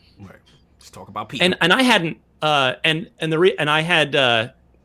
hadn't met Seamus yet because the other idea I had, sort of stealing from television, was how like at the Super Bowl they'll have a quarterback from the league who's just not in the Super Bowl sitting in like with the panel, with Terry Bradshaw and all those guys like helping break down the game. I thought that would be fun to do at E3, like after the Xbox press conference. Let me get Seamus Blackley in here, who's not beholden to any PR. He'll say whatever's on his mind about. Be loose. So that was the original idea with him, and then that transitioned into, well, you know what? While he's here, why don't I try to get these 3 heads of Xbox? So I had Seamus on board. Peter was running EA at the time, if you remember. Oh yeah, yeah. And so I had to start that conversation, and then Phil, at that point, I guess he had been installed. He had been promoted to the head of Xbox. Okay. How long would you say he was at? Was that time period from his promotion? No, it wasn't long. Would you say it was fairly new? Yeah, well, yeah, because he was named head of Xbox in the spring, March or so of 2014. I looked this up recently because it did somehow come up. So then and then this thing. So I'm reaching out at the end of 2014. Gotcha. So he'd been on the job 6, 8, 9 months. Gotcha. And so okay, and I'm pitching this idea, and you got to think you got to fairly look at it from the other side. Like if you're Microsoft PR. And your brand is on fire. Yeah. Do you really want to let Phil, the head of Xbox sit in with a games media guy? Right. 2 former bosses. Against sitting with the 2 other guys whose eras of Xbox went really well, and your era is going really badly. You got to look at it fairly from their side. So. Anyway, it literally took me 6 months of emails and phone calls and pitching and trying to convince them. I mean, because to the point, a lot can go wrong. So yeah, I mean, it was not a sure thing. Like people think, I just picked up the phone and called Phil. It does not work like that. Yeah, there are a lot of gatekeepers to go through for these things. I got everybody on board. And then we shot it during E3 because everybody, they were all going to be in LA. They were all in there for E3. So I thought, okay, we had a remote set. Okay, we always have a remote base of operations at E3. So we had all right, and we're shoot there all day. But these guys are also in meetings all day. So okay, let's shoot it at night. Let's shoot it after everybody's stuff is over.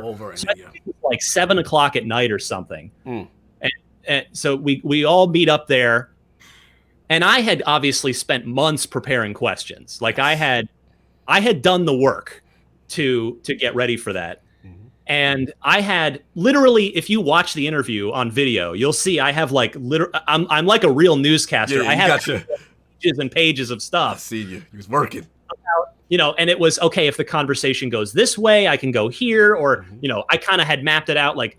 This is how I'd like the conversation to go, but I have to be ready to pivot and move if somebody says something interesting. Right. So the thing I'll say about Unlocked 201 is legendary.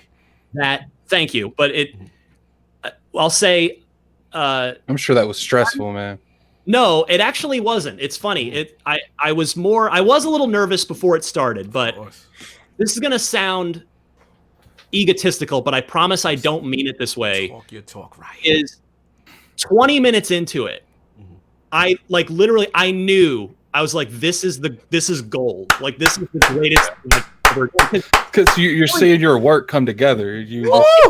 It's two things. I take some credit because I was completely prepared. Right. I knew my shit. Like That's just no, like I had all of Xbox history in my head. So nobody better to do that in that moment. So I was prepared, but the other half of the credit goes to Phil, Peter, and Seamus because they all knew each other a bit and had a professional respect for each other. That's what I like too. So they were able, like, it's not like they were sitting there having never met each other. Yeah, and that's like, true. Yeah, you're right. You're right. So They you got they that added chemistry. Yes. Exactly. They had a chemistry themselves, which just made my life as the host and the interviewer 10 times easier. Awesome. And so my job, I think some interviews, I don't do a good job of this, but in this interview I did. And that is I steered the interview in the way I wanted to go, but I did a good job of staying out of the way. Like I knew I let these guys just go. Like I would just kind of, I had some questions and it was like, okay, well, what about this? And then I was smart enough to just let them be the focus and not selfishly try to be the star of this thing. That's awesome. And I think in other interviews, I've not done a good job of that, and I've talked too much and made it about me at times, and that's the thing that I'm always trying to work on with myself as an interviewer is trying to, be a better host and a better interviewer. But yeah, like Unlocked 201, that was a special moment, and that from there, that's where Unfiltered came from. Because after that, I was like, that was fun. That was amazing. I should do more of this. Yes. And that's where Unfiltered came from. And I pitched it to the IGN heads, and and to their credit, they greenlit it. And to this day, like, it doesn't really get a lot of traffic. Like, that people, pisses me off. That really does. Watches hour-long interviews, which I get. I mean, it is available as a podcast, but it also doesn't even do that great as a podcast, quite frankly. Right. But to my boss's credit, they've let it go for 4 years now because they see the value in it too. Absolutely. As something. For me, there's no one else in the industry is doing this. No one. There's no one doing it. Factual. And I don't know why, because it's like there's so many great developer stories to be had. Absolutely. And so it's been a point of pride for me. It is my passion project. I am very, very aware that it's mostly white guys, and I want to change that. It's tough. I will say, like, I don't want to make an excuse, but what I will say is it's most of the well-known people that have these long careers are white men, because that's who's been given the opportunities over the last 20, 30 years. So, but so I do want to be better about that. It is something that I'm aware of. And that's I think the most fair. Like, you can not like me and think that I talk too much on these things or whatever. That's subjective, but I think it's the most valid criticism that I totally respect and share myself is like, yeah, it's just too many interviews with white men. But that aside, I am still very proud of it as a body of work.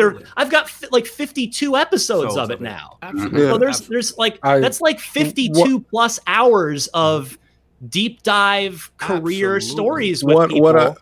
What I wanted to say was, when I watched the interviews that you did with Phil and the team, what I noticed is, and you could tell early on in the beginning, like you said, 20 minutes in, right?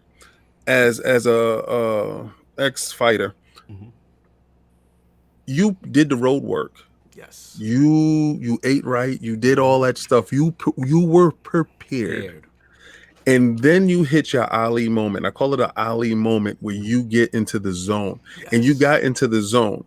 So after the interview was done and you got that belt, you challenged yourself in the next arena with the one-on-ones.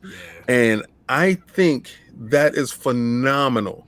Thank you. Not too many people would even. The reason why you say not too many people are doing it, because it's when it's a one-on-one, it's a lot harder. Nobody else to blame. Yeah, yeah, it's right. A lot harder. So a lot of people can't take that much pressure. Right. So when I watch your one-on-ones, I'm like, yeah, he's in his element. He's pushing himself. You're pushing his own. That's why the heads at IGN continue to let it go, because you're not stagnant at all. It's not like you let Unlocked just fall to the side. Exactly. No, Unlocked is still doing its thing, but you're over here building this thing. So that I just wanted to, express that's what I see from that eye. Like, you're in an element that, you've made this lane. You've pushed the bar up. So that's what I tip my hat off to you. Alec, you wanted to say something real quick? Yeah, first I want a couple say things. When it comes to, Podcast Unlocked 201, like, I remember exactly what I was doing when someone brought this to my attention. I remember I was playing one of the Halos. I don't know if it was before the Master Chief Collection or if it was after. So if it was, would have been after, because it was 2015. Yeah, so I was playing one of the games on there. I remember Kid Smooth jumped to the party. He's like, "Yo, you seen that Podcast Unlocked?"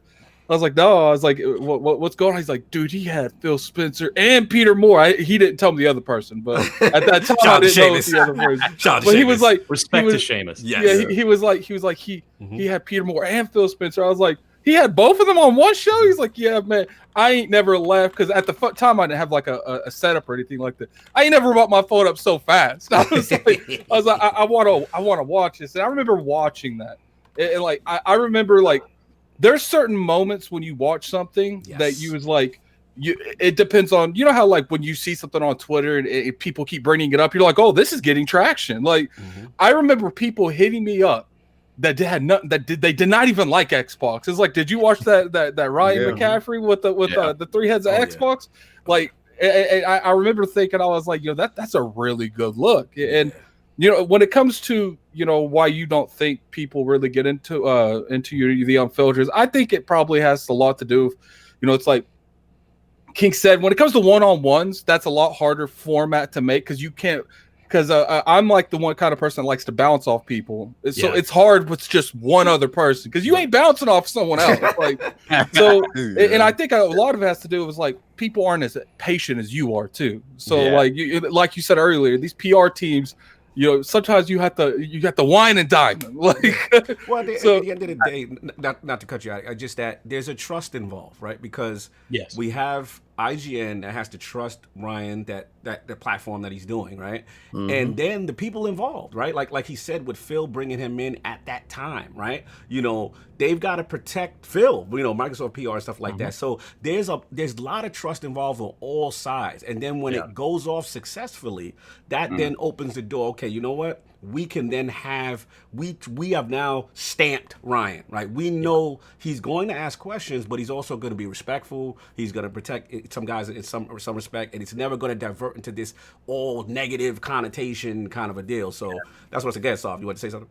Yeah, I think besides just the fact that the work that you put into getting them all in the same room at the same time, that's crazy. I think the most impressive thing about it is just how you manage three very different personalities, because they are, Seamus is a genius, and Seamus, the way Seamus expresses himself sometimes is like, he's very kind of off the cuff, very he doesn't direct. give a fuck.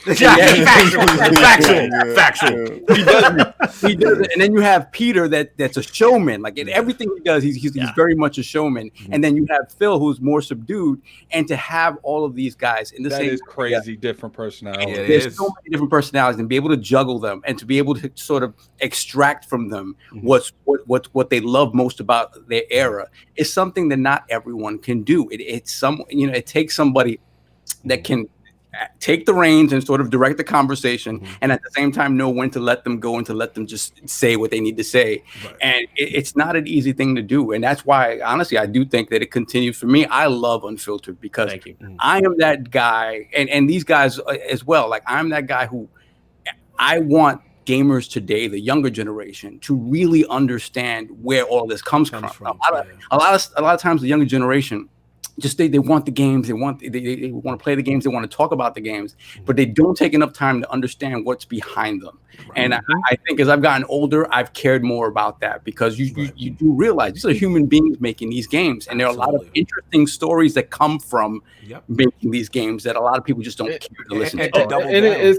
And to double down one quick is that I think a lot, not just younger gamers, even myself as an older gamer, there's a lot of misconceptions we have about how things work in the industry. So these comments, there's a huge misconception. Yeah, these discussions. That's what I was going to ask you, Ryan. Like, what do you think when you do Unfiltered? You hear these stories. You hear the Phil Harrisons. You hear all these people you've had over generations. You just recently had, Jeff Keighley. I was listening to his story. It was pretty amazing. Like, what do you think is the biggest misconception gamers have about the gaming industry? Oh, that's a good question. I don't know. I mean, everything. What do we get wrong, Ryan? Wrong about everything. What do we have no clue? I guess maybe I would say that in most cases, and I know I had told you guys 11:30. I got about 15 more minutes, only because I got another thing at the top of the hour. That's otherwise I'd stay with you guys all day. But no worries, bro. Yeah, maybe. I mean, it's tough. Like, I don't know if I would even necessarily answer that question. Like, it's. Because games are art, but they are also a product, but they're made by humans. So it's like people, I mean, my least favorite thing about this year and the next gen console run up here is just the ridiculous console war trash that poisons my feed on a daily basis. It's actually the reason why I've done this now probably 4 or 5 weekends in a row.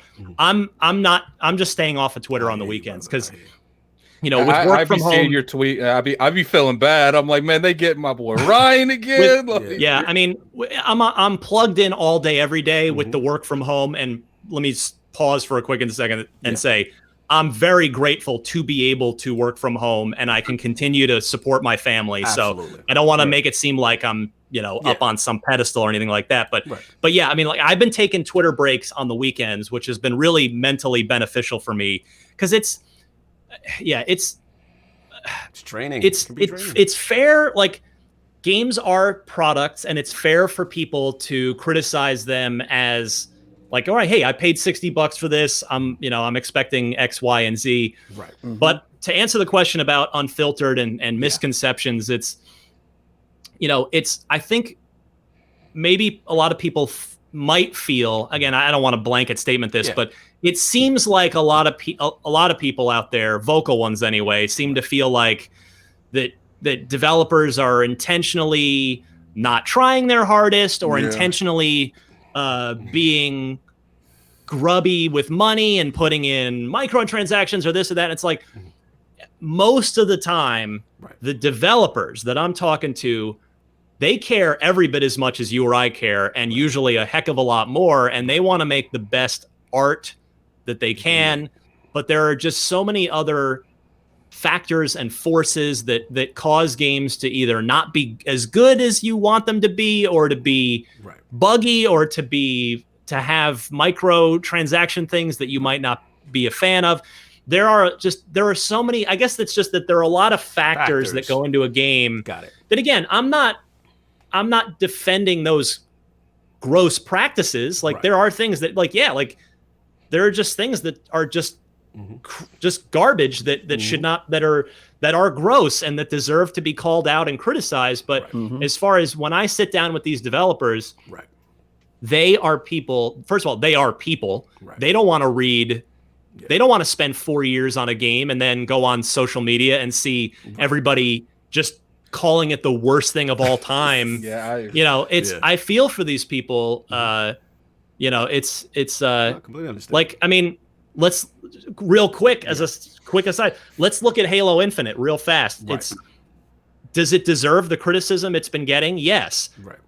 Do I feel bad for 343? Yes. And you might be sitting there thinking, well, why are you feeling bad for them, Ryan? They are the ones that are making this. Well, Halo probably shouldn't have been shown. Somebody at some level should have said, this isn't ready. we can't put this out there yet. Right. In fact, somebody should have seen the delay, like the fact that this game wasn't going to be ready. Right. So there's criticism to be had there. I feel bad for the 343 teams that are putting in the work and doing their best to make us a damn good Halo game. Right. But it was. No, that's fair. That's fair. It being shown in the state it was is the artist. The art team doesn't have any control over when Halo Infinite gets shown. Right. Yeah. They're making the art, but they and they're working on it. Right. But they don't and suddenly they just get told, well, we're showing this at the July Xbox event, and they're gonna. I'm sure a few of them were thinking, they're like, what? Oh no, we're not ready. So but, Ryan, the best thing that ever happened was it was shown. Right. Because in my opinion, I think everything was tied to this game being launched, right? Yeah, that's fair. And if Craig never shows up, and trust me, I didn't know anything about it. I was just like blindsided by Craig the next day. Yeah. And it needed it, right. And Phil stood on his word. The game will go in the cooker and it will come out when it's ready. Right. And it was a lot of marketing and stuff tied to this game. Yeah, we know that. So if it's not shown, or if they try to cover up something and then they release it and try to fix it later, then we have a Halo Master Chief type of thing. Right. And that's something that can't be fixed once it's out, I agree with you, but I'm saying we're both right. I totally agree with you, but I feel like they shouldn't have been put in that position. The team should have been put in that position to begin with. It should have been like, we're not ready. Right. We need to A, not show this, and B, we need to delay this thing. Because that's you look at take a look just to. I know I just got done railing about how I can't stand the console war stuff, but just to compare, look at what how Sony handles their business. Right. Yeah. Like they and this is so this is a bit of a criticism of Microsoft. Microsoft is arguably too honest at times, which I know as a media guy I shouldn't say that because I value that. Like I myself am an honesty is the best policy person. I'm not. I don't like to lie. Yeah. It's not. I don't do it. It's honesty, and I believe because it's gotten me to this point. Like if I were a deceptive, deceitful, liar kind of guy, I probably wouldn't have gotten the three heads of Xbox in the same room because, to your point, that trust wouldn't have been there if I were a guy that, if that's just who I was. They if I was not, you to know that nothing funny was going to happen. Right. That I'm not there to throw them all under the bus. And but for all we know, Spider-Man, the other marquee launch title on the other platform, of course, until Halo's delayed now, but for all we know, maybe Spider-Man's been in a because we haven't seen any gameplay of it. We never know it. It's all because it's all being handled behind the scenes. Correct. It's just good point. It's the leaders.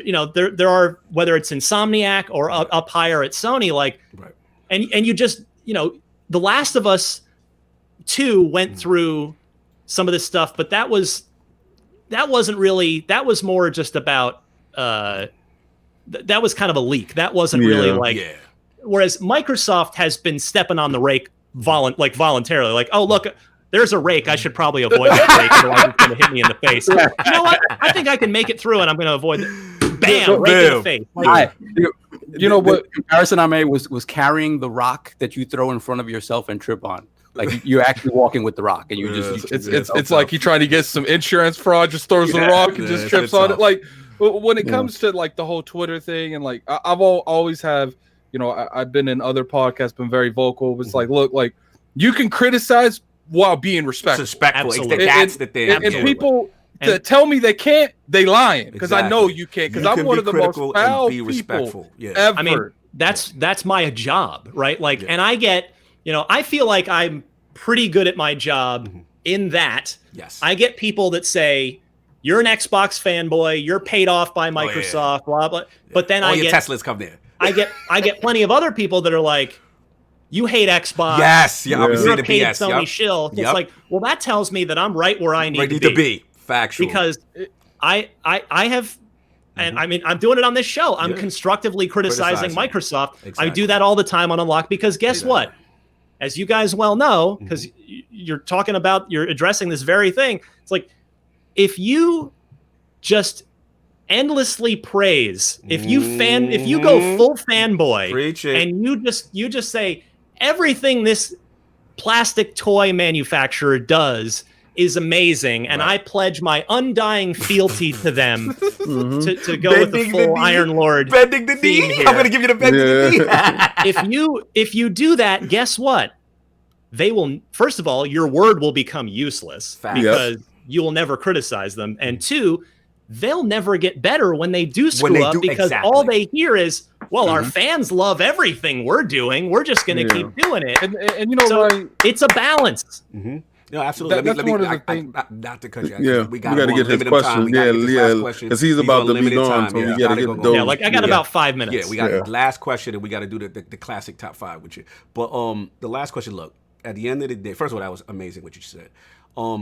The thing I gotta say is that I feel personally like your diligence as far as just making IGN this ally, this champion for content creators of color. Like, I really want to salute you because, in my opinion, obviously we know a lot of things going on in the world today. It's been really rough out there. But what I felt is there was a lot of hashtagging in the moment, right? And it's cool. Don't get me wrong. We respect it. But one thing I have to salute you is that you have kept IGN's feet to the fire as far as being consistent and still going on and doing that with your programming. Obviously, you had the brother Neo GameSpark, who we've had in the realm before. You know, Paris, MC Fixer, who we saw earlier. You know, these content creators of color that most people don't get a chance to see. So I want to salute you for that. But my question to you is, why do you still feel it's so important to keep that going? Because, well, you know what? Let me answer selfishly, and you know, people are gonna be like, okay, where's he going with this? It's so yes, it's important, and it's like my show Unlocked is 3 white guys and a Latina woman. Yes, and that's something. Like, okay, yeah, we have a Latina one. Okay, that's just, you know, we could say we're diverse if we stopped and called it a day right there. Right. But this, I mean, I have looked inward. Like I put up a big like notepad Twitter post about this, you know, when all the George Floyd stuff was first kind of really bubbling up. And like, I looked at myself, I looked inward. Like, obviously I'm like the whitest white guy there is. But what I looked is, see, the thing is, I realized I have had the whitest upbringing, not in any malicious way, not in like a, you know, it's not like my parents didn't want to be near people of color, but I'm originally from Vernon, New Jersey, which is a, especially in the 80s, and I think this is actually still the case, but it's an overwhelmingly white community, and that's just, you know, I mean, it's all systemic, right? It's white because, you know, that's, you could keep digging and there are reasons for that. But that's where I'm from. And then my family moved to Mesa, Arizona. Oh, I've been there before. A lot of my extended, like, basically my mom is from a big Catholic family, and a lot of those brothers and sisters from that family, so my aunts and uncles, they all got sick of the Jersey winters and they wanted to go west, as a lot of people did in the late 80s. And so they settled in Mesa, Arizona. And it just turned out that, I mean, Mesa, Arizona, extremely white population. And again, it's not, from our family's part, it's not a malicious thing. That's what it was. And I just started thinking about that when the protests started, and because, you know, you could say, well, you know, I'm not racist and I'm not, but it's like, well, hold on, I've been around nothing but white people. That's the norm. I look at Podcast Unlocked, like it's 3 white guys and Miranda. It's like, well, okay, Unlocked is what I can control. I am actually not a hiring manager at IGN. I'm always in the conversations when those things happen, but it's not I don't hire people. Right. But Unlocked, week to week, it happens every Tuesday. I control that, for better or for worse. If you don't like Unlocked, that's on me. Right. If you like Unlocked, sure, that's a big part. I'm a big part of that. But but I have I control Podcast Unlocked, and so I thought, okay, well, it's no problem for me to, like, we're all working from home anyway. I have no excuse. There's no logistical reason. There's no excuse why I cannot, when, because the thing is, we get busy at IGN. Right. I almost every week, or often enough, one of them will Slack me from Unlocked and say, I got a meeting. I'm sorry, I can't make Unlocked this week. And in the past, I would just say, all right, well, we'll just do the three of us. It's fine. We'll just go. Right. But now it's, well, okay, great. Here's an opportunity. Why don't I invite a black voice on? Because we don't have enough of that at all. Right. We hardly have any of that. And so, that's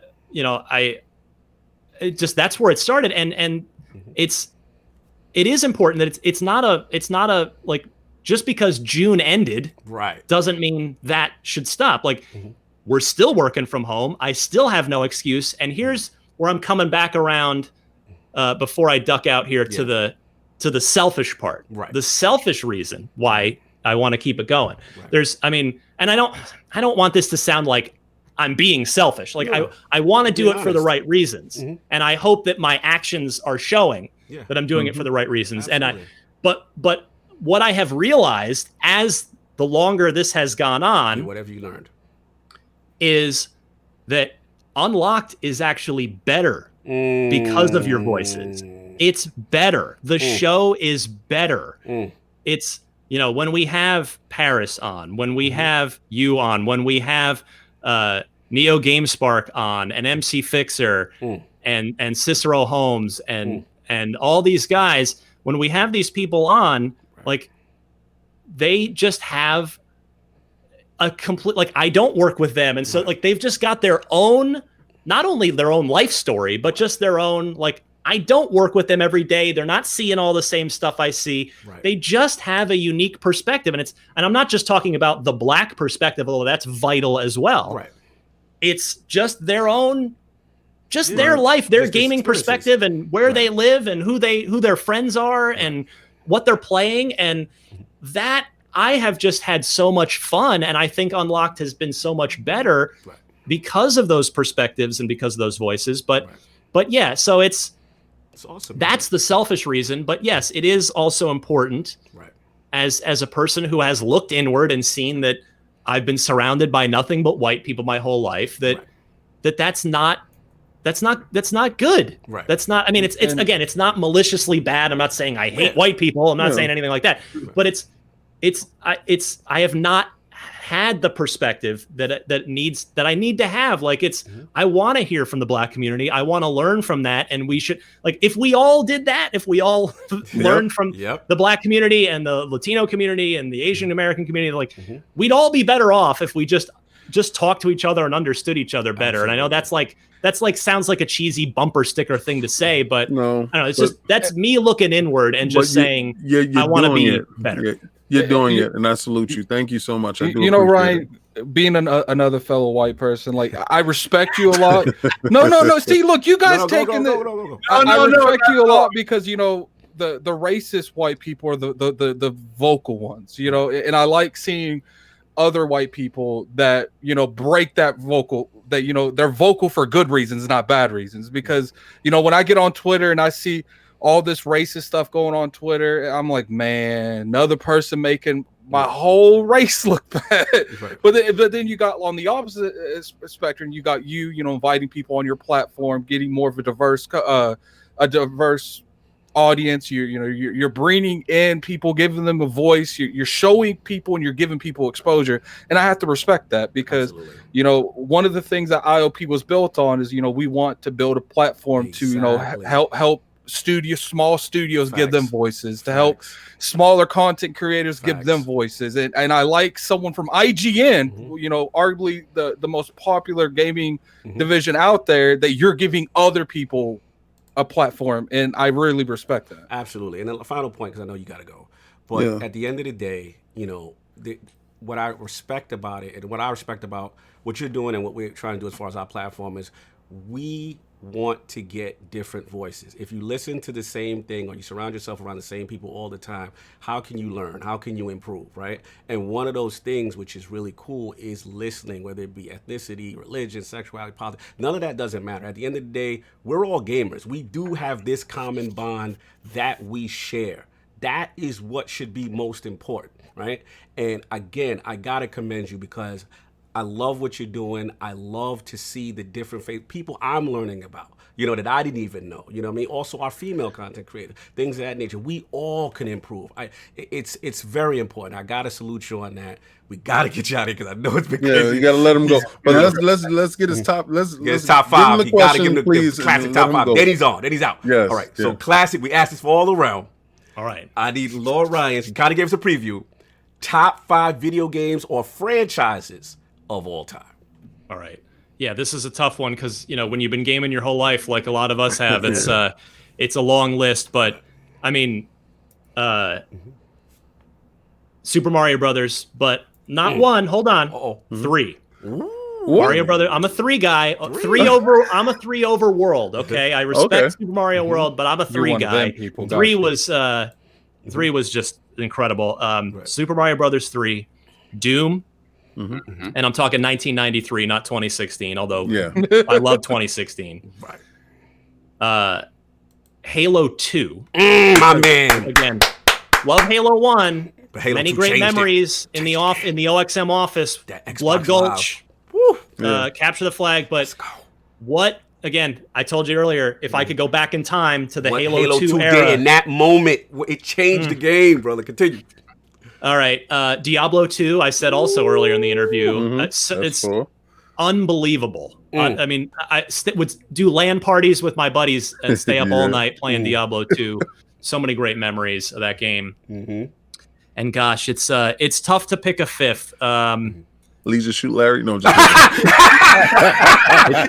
you stupid. Oh, you know what? No, you know what? I'll say, I'll actually say, because again, another show I managed to reference like that. I would say Grand Theft Auto 3, or even just the franchise. I maybe go franchise on that. 3 was the one that changed. You know, that was a paradigm shift for me. 4 I love, but I think 5 though. I think 5 is one of the greatest video games of all time. Like I have the memories of 3 because it just changed. It just rocked my world completely. But 5 is just to me like it is a top probably 10 all time video game. Period. So yeah, Grand Theft Auto is definitely in the conversation. All right, and go ahead, Cog. The last is this is tough. This is your children now. I was trying to scare you. Sorry. The favorite console of all time. Pick one, any generation. It's either the original Xbox or the 360, but I don't know which one. You know what? Probably the 360. 360s. I was hoping.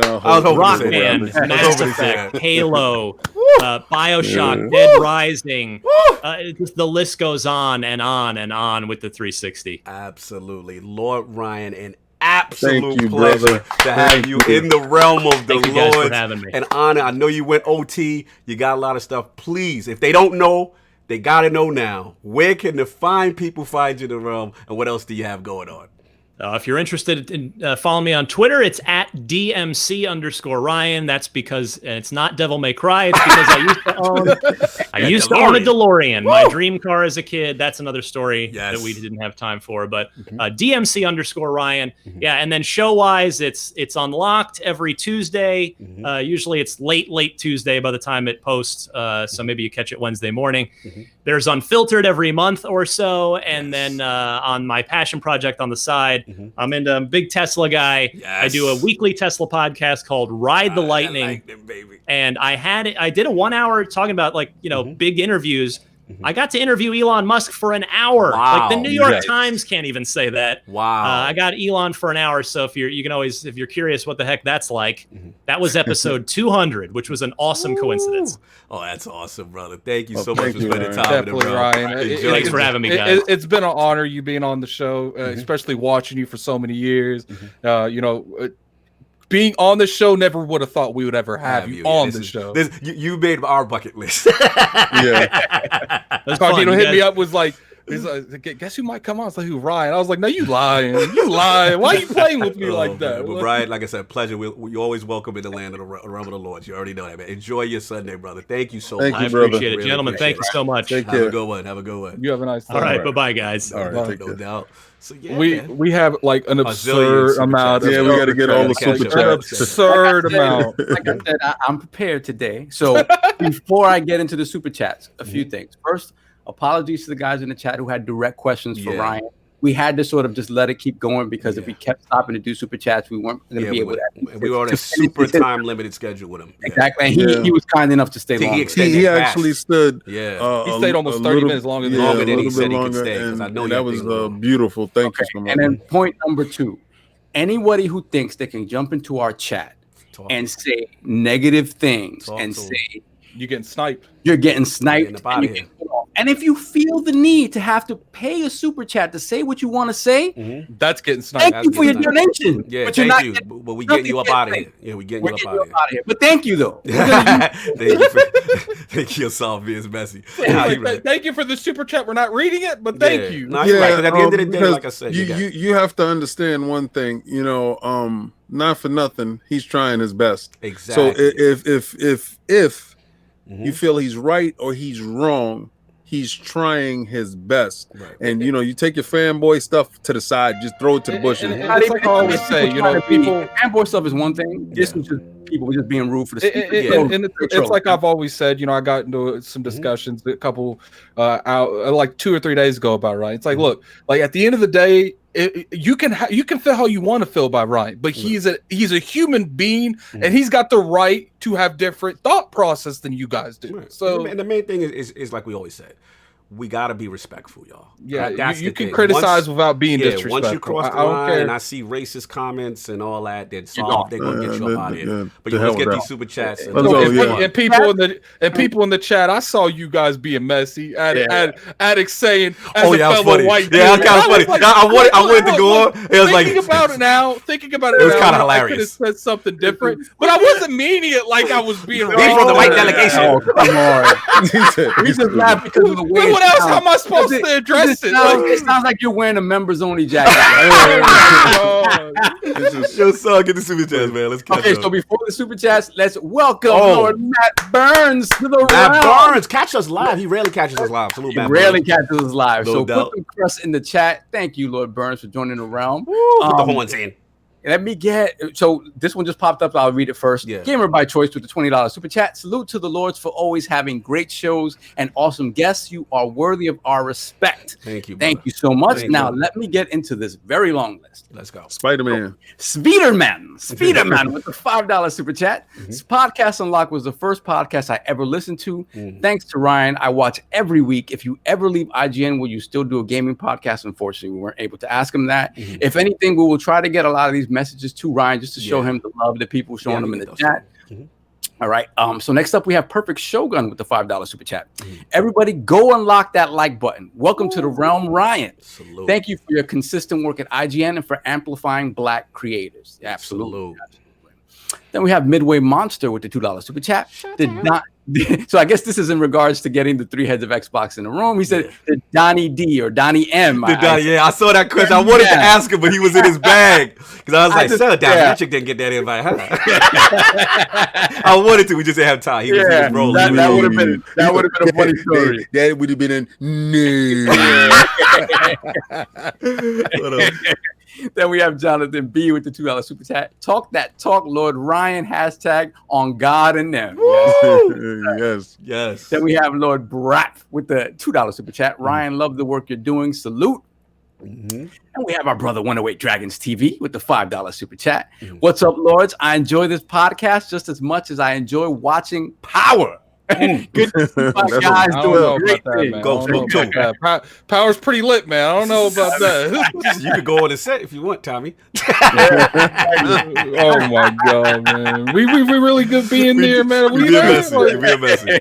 What else we And got? we have Wonder Dragons again with the $5 super chat. This generation of gamers cry about everything. It's so much to where even if they have a valid point, it's overshadowed by crybabies who don't get it, which is true. Absolutely true. Then we have Echelon 7, The Darkness, with the $5 super chat. ILP, the Book of X, ILP. Hold on, I'm actually reading emojis. Hold on. Iron Lords and Ryan, what's up? Impossible Dream Xbox acquisition. Right. Rockstar, CD Projekt Red, or someone else? That's something we'll have to ask them. Then we have Kid Smooth with the $5 super chat. Had to step away for a bit. Did y'all ask Ryan about the whole Xbox Series X held back comments? Unfortunately, we couldn't get to anything. The interview was just so lit, we couldn't interrupt it. Then we have Eternal Should Die with the $10 super chat. Sony is the market leader. That is just facts. For Microsoft to be at their level this gen, do you think Aaron Greenberg needs to be replaced to make marketing better? You know, he damn well ain't answering that question. He's not answering. Let me answer that for you. I'm going to tell you because you don't know him personally. All right. So, and I don't know him as far as me and him hanging out and drinking beers or something like that. But from what I've ascertained, being in his circumference on numerous occasions, the man is genuine. Now, at some point in time, you remember, it's not just Aaron. Aaron has a whole team, and there's a whole team that sits down. There's a whole team that does marketing. If you don't like the direction that Microsoft is doing with marketing, then don't complain when they do great. I mean, don't give them accolades when they're doing great things, because not too long ago, they were on a roll, remember? Microsoft has hit their stride. I think they turned it all around. You know the part that annoys me about that? He was the same person in that place when you was giving him the praise. Keep the same praise. Just stay the course. Sorry. You know the part that annoys me about that? Like, look, I get it. You know, from the outside looking in, it does look like, you know, in terms of marketing, Microsoft does drop the ball a lot. But it's just like, well, none of us know anything about marketing. Like, we don't know the ins and outs. We don't know how the funding is. We don't know marketing, but it's a whole different thing. You know, it's a multi-billion-dollar corporation. We don't even know if Aaron Greenberg has balls. I'm sure he's got bosses, but we don't know how the anarchy goes. We don't know anything about that. I do got an issue. It's not even just with this. Like, people do too much backseat talking. Actual backseat. It's like we got backseat developers. They ain't never developed. They probably don't even know what C++ is. You know, Attic, at the same time, you know, these people are spending their hard-earned money, and I get it's just betting on a horse that you want to see win. It's like you want your piece of plastic to be the best plastic, and get it. You know, you want it to shine. I totally get it, and I completely understand it. But this is how you can walk away from that whole betting all your chips in one bowl. Buy everything. Yeah, that's it. You ain't gotta worry about That's it. Yo, we gotta catch up, yo. What next else one. Let's get the next one. We gotta go to the show. We haven't started the show yet. We start the show. We have Rise and Grind with the $5 super chat. Thank you for the super chat. You could say something if you want to, brother. Then we have the Ashen Luca with the $5 super chat. Yo, boy, is showing us love. Thank you, Luca. Yo, what up, Luca? Luca, what's up? Then we have Philly Eagle with the $5 super chat. Salute to Ryan. It's not the upbringing that's problematic. It's inability to look inward. You being able to look inward without pandering is amazing. That's a great thing to say. That absolutely. Gamer by choice with the $5 super chat. The hardest thing in the world is to look inward and see opportunities for improvement. Salute to Ryan. I hope the rest of the world can do that too. Factual. Excellent. Well said. That's what it do, baby, with the $10. Oh my God. Dang, let's go. Great show. Thank you. Love the name. Then we have Drunken Ninja with the $2 super chat. Love seeing platforms come together. IGN and ILP. That's right. Coming together to form Voltron. Woo! That's what's up. And we have One Bad Mother with the $5 super chat. Ryan and ILP. Great seeing class acts getting together. Great to see people who celebrate each other and seeing the hobby bring people together. Facts. Then we have the Great Wall of Bill Stillwell with the $5 super chat. Great to hear from Ryan. Fantastic interview, of course, because you know the boss is always ready for them interviews. Sorry, Bill. But he said Turbo Graphics, man. You betrayed Bill with that video quick. Turbo Graphics, man. Yeah. And then he said Turbo I see CD, Bill. Forgive him, Bill. He ditched that 3DO quick. Oh man, he's in graphics, man. Time. Let's get these last ones. We got Jonathan B with the $5 super chat. Quick question: can we have Addict wear a members only jacket? Then we have East Texas Alex with the $2 super chat. Salute. Great show, guys. Thank you. Salute. Salute. Then we got Spotlight with the £4 super chat. This is This is an incredible podcast. Made my Sunday. Also, it's great to see so much mutual respect amongst you all. Stay safe, guys, and thank you so much for supporting the podcast. Then hold on, I got jumped. Here we go. Runaway Dragon. Wait with the $5 super chat. This is extra. I'm running through these disrespectful chat dudes like a train did that girl on the board. Oh, wow. Twitter fingers dudes. Yeah. Twitter fingers dudes need to stop. Thanks for your donation. Exactly. Thank you for the donation, but you will not be getting read. Exactly. Then we have Lord Brat with the $2 super chat. Cog, check the DM. I got you, bro. Yeah, I can't, bro. All right. It's just crazy All right. today. Now- It's crazy. now- but I got you. I'm gonna write you back, Brad. I just want to point out we don't have a whole lot of time. I don't think we can go through the rest of the topics very effectively. Right. I think we need to pick 1 to 2 and just stick with that. Well, I mean, look, we already know what the 3D All-Stars joint is, right? Yeah. we know, the limited let's time. just do next gen. I mean, that's kind of right for some funny conversation. It's kind of funny though, but it's like, look, TGS. We could breeze the TGS. Look, ATL, man. First thing, switch topic gotta go. we got Bounty Boom with the $5 super chat. Thanks for the interview, guys. Great show. We have 108 once again with the $5 super chat. Shout out to Addict, the lead member of the Grey Poupon Club. You know what? Just because you said that, bam! You're out of control. So we all caught up? Yeah, we're caught up. All right, look, we'll decide in a minute. Let me just get the poll joint from last week. I mean, clear. That's probably. But I want to talk about how anti-consumer Nintendo is, man. But out of everything here, TGS, we could be the TGS we could fly through because at the end of the day, let's just do TGS next week. I mean, it's let's not just knock it out. He said, "Let's just stop. Let's just talk and do it. Let's just go. We talking right now. We talk about doing it the way we do it. Out. Yeah, man. Look, at the end of the day, all right. So last week's poll results are in, and people have spoken to the question after the recent gameplay showcase. We didn't even do the poll. We didn't even do the poll. Actually, Clint, which PS5 title has you most excited for the PlayStation 5 launch? The winner at 42% are the damn messy lords. I don't care all this greatness, but y'all still got Halo Infinite Craig all up in your mouth. Coming in at second at 24% was Miles Morales, is still the de facto PlayStation 5 title to beat. In third place at 18% was Ratchet & Clank Showcase SSD and PlayStation 5 Next Generation features the best. And last place at 14% was Demon Souls or a secret exclusive title yet to be revealed group. We already know the jokes about the Craig, so we're going to move on. All right, Xbox Tokyo Game Show Addict. What's up, bro? Xbox go to Tokyo Game Show. What do you guys expect? I'll jump in. Look, I think a lot of people trying to minimize it. I understand because they said no next generation news. People feel away. But that doesn't mean it's not going to be a good show, too. Right. So I think that for me, their presence there is still significant. I think it's very important that they're there. Makes a statement. It makes a statement. They're going to be there for a long time, as far as hour and a half, I believe it is. Look, at the end of the day, Yakuza Like a Dragon, Dragon Quest on JRPG in Game Pass, all this stuff. These are big deals. The past generation, they missed out on these games. These are extremely important games to diversify your portfolio. And honestly, even if there's no next generation news and all that stuff there, if, like you said, Addict, me and you talked offline, if they can get a game like Persona, you know what I'm saying? All these games that they missed, you know what I'm saying? And what I ultimately... Persona would be a big hit. That would be huge. What I ultimately would like from it, honestly, is if you can't get another exclusive, Japanese game over there, then start to cultivate that studio. Try to cultivate a studio over there. Get your own little in-house young talent. That's what I would ultimately. So I love that they're not giving up on the region. So that's what I got. What you got, Sav and King? For me, it's just the fact that they're starting off the show. They're going to be there that long. Obviously, it's a little disappointing you're not getting next generation.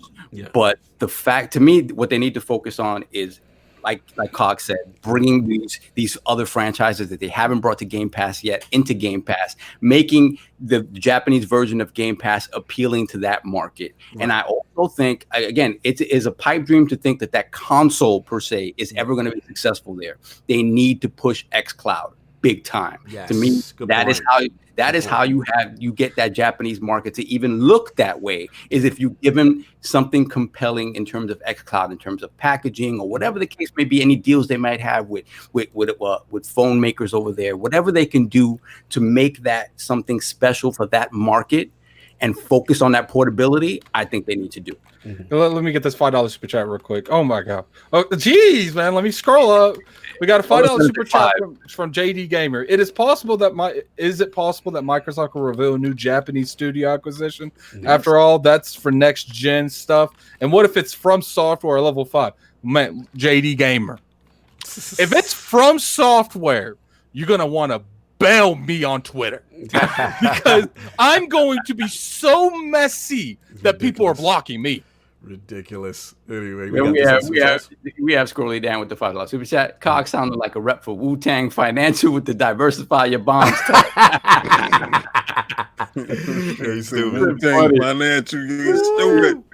And then we got the wise old gamer with the $5 super chat.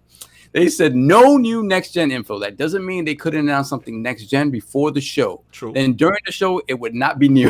let me get Stitch. We got $5 super chat from Stitch. Time. Ryan is gone. Addict, go put on your uniform. Oh, all right, now look. Next week it will be the overall and the hat. All right, last week I couldn't do it because the camera is messed up. Got a new camera. Hey guys, this week we had Ryan on, and I don't care what you. King demanded he do it in front of Ryan. I don't care what none of you guys say. I am not gonna have the first impressions of me. B2 You didn't want him to see you like that. It's Ryan. No, it's not happening. It is not happening. I will get sick before I do that. Oh, I will be on the show before I do that. Thank you. Addicts World in the building. We all caught up? Yeah, we caught up. All right, no doubt. King, what's up, man? TGS. All right, so I think they're lying. I really do. You got an hour show. You got an hour blocked out. Nintendo's not there, and Sony's not there. First of all, they don't care about Wise old gamer. With the $5 super chat. Actually, Addict is black. It's just that seeing him through the TCL makes him white. Why don't get you stupid? You're ridiculous. I'm speechless, man. That is the highlight of the show. Wise old gamer be in his bag, man. Salute. Look at the next super chat, man. Oh my god. JD Gamer with the $5 super chat. What if they announce that they license Konami properties like Castlevania and Metal Gear Solid? Better yet, what if they announce a quadruple A studio? All right, relax, brother. Okay. Quadruple A, relax. So, all right. So anyway, they have 1 hour on the show. I looked at it and I'm like, okay, 1 hour to say what? Nothing. So that's not gonna happen. Nintendo's not there. Sony's not there. They don't care about their home state. Why? Because they feel like they got it like that. Right. So you got the little boy that got to come in and he got to make a lot of noise. So when he's there, I think a lot of these games that haven't been on the Xbox platform will be there in Game Pass day and day, and then they will tell them to pull out their app. And the Game Pass app is on your Samsung televisions, and they will start to push that narrative of xCloud and show how the xCloud works. Because in order to penetrate that kind of market, you have to do it a little bit differently than you've been trying. So will they show next generation stuff? No, but will they talk about opening up new studio in Tokyo? Maybe so. So you really have to look at the wording on things, and that 1 hour doesn't sit right with me because 1 hour is a hell of a long time. And it's like, I was telling Kid Smooth, like, okay, I think it's going to be something big, but not to the Western audience. It's going to be something big to the Japanese. Well, for them. They said, the moment Kid Smooth saw that, man, he was already over it. He's like, man, I get it. Game show. They said they're actually broadcasting it only in Japan. Only in Japan, yeah. Yeah, if you look at the bullet points. It's for them, and it should be. Right. At some point in time, you're supposed to, wherever your weakness is, you have to make it your strength. So I'm not gonna say that it's for no reason, because a lot of people told them to give up on it, and I understand Phil won't do that. So let's finish off. And Absolutely. next topic. Absolutely. Addict, you got your bars off? You guys said everything I said. Let's time. Time. Time. All right, moving on. I think I am up. Yeah, man. Oh, we got a super chat or we good? No, we're good. All right, cool. So yeah, look like I'm up. So look, man, NVIDIA Ampere, man, out here in the streets. There's some announcements, some new cars, the RTX 3090, 3080, and 3070 with release date, specs, performance, and pricing. So yeah, man, they've been unveiled. They look like absolute monsters out here. We got the lowest spec, I believe, which is the 3070, and now that, for according to the initial, I don't say benchmarks or sort of, but they're saying it's literally gonna look like it's outperforming the RTX 2080 Ti. And King has a fraud alert light, and I don't know what's going on, but I'm just reading the news while he's got the fraud alert light on. And the sirens. Yeah, the sirens by block. Agree straight with to King. his house Straight right timing. now. So King, I'm gonna let you set it up since you are in agreement that you think this is clearly fraudulent. I don't know why you think this is fraudulent. I'll let you go. The police know it's fraudulent. Big Navy. Shout out to Big Navy. It ain't done until Big Navy gets some. Oh, he's being extra messy. All man. you dudes sitting here talking about This is about to be on Twitter later on today. This RT a 3080. Oh my god, the 3090. Ooh. Yeah. Big Navy. When Big Navy say something, then y'all listen. So wait until AMD get a hold of it, shake it up and mix it up. Because I remember you saying goofies, talking all that drink. Oh, yeah, the 2080 Ti. Just to clarify, you called them goofies, correct? That's right. Hold on, slow-mo on your neck. He said Big Navy gonna look like Lil Timmy in a few months. You was the same dude that 2080 Ti. You know what I'm saying? You was that same dude, and then AMD came out and said, "Hey, how's your performance? Are you having performance issues?" So we gotta look out for when Big Navy pull up. Like you a commercial, right? So when Big Navy pull up and tell you what it is, then we gonna know when it truly begins. Because all you dudes out here capping, I have never seen so much capping in my whole life. It's been capping from everybody. Dudes that don't even have a PC. Yo, did you hear about that 3080? I'm like, why are you on my timeline? You don't even game over there. Yo, I'm telling you right now, the next generation consoles need to be afraid. The way they be talking, King, these 30 series will do anything in your life. You need your clothes washed, they got you. You need to watch TV, they got you. You need to get rid of that baby mama, they got you. Like, but you know what AMD said, right? Big Navy. Yo, he's savage, man. So, Addict, how do you feel about these cards, sir? Man, I still need to get me a fraud alert. I need to get me a fraud alert. Like the community's being ridiculous. Like I literally made a post and I was like, look, they're cool. I got a 1080 Ti. Shout out to to Forte for giving me a great deal on it. And it's like the performance of the PC isn't the issue for me. Like it is the cheating on the platform that's the issue with me. People cheat on Destiny. This is an issue with me. People cheat on Fall Guys. This is an issue with me. And guess what? A 3090 isn't fixing that. Right. I get it. People are excited. People want better performance. But at the end of the day, you didn't even max out the 20 series. Right. Like you just you're not impressed with the price versus performance options that they. I mean these cards. I mean it's cool. It's definitely they're making it more cheap to get into the. Because in my personal opinion, this is a straight press down on PC on consoles. They're like, look, like we got a lot of people that probably have mid-range tiers right now. They roll around with the 1060 stuff like that. Like. You don't have to go to the console. Please, guys, don't leave us. Like here, we got you a $500 card. Like, just pick this up. Like, you might have to upgrade your power supply. We get that. that. But don't leave us, man. Just get this. So pretty much you feel it's a play. And it's cool. I'm glad that, especially how they're being competitive in price range. Yes. They've been crazy with prices. Yes. I'm glad that they're starting to be more competitive in price range. But it's like, to me, the power of these cards have never been the issue. It is what is happening on Steam that is the issue. I love Destiny, and I'm going to the Series X because the cheating has gotten so bad on there that if you play Trials of Osiris, it's an automatic L if you're not cheating almost. Yeah, automatic L. And it's like you can give me a card that runs like that runs like 18 of my Series X's, and if it doesn't have the infrastructure that these consoles have to stop as much cheating as possible, it's irrelevant to me. And I have an issue with people acting like $500 is the only thing you need. Like they're going around that narrative, like you're gonna plug the card in. You're gonna plug the card in. And I'm like, look, like cool. You can build a PC that's stronger than the Xbox Series X and the PS5 for way cheaper than you could, but stop acting like it's $500 because it's not. I feel that. You have to buy a case to put this thing in. You have to buy RAM to put this CPU. In with it. You have to buy CPU. You have to buy a fan. You have to.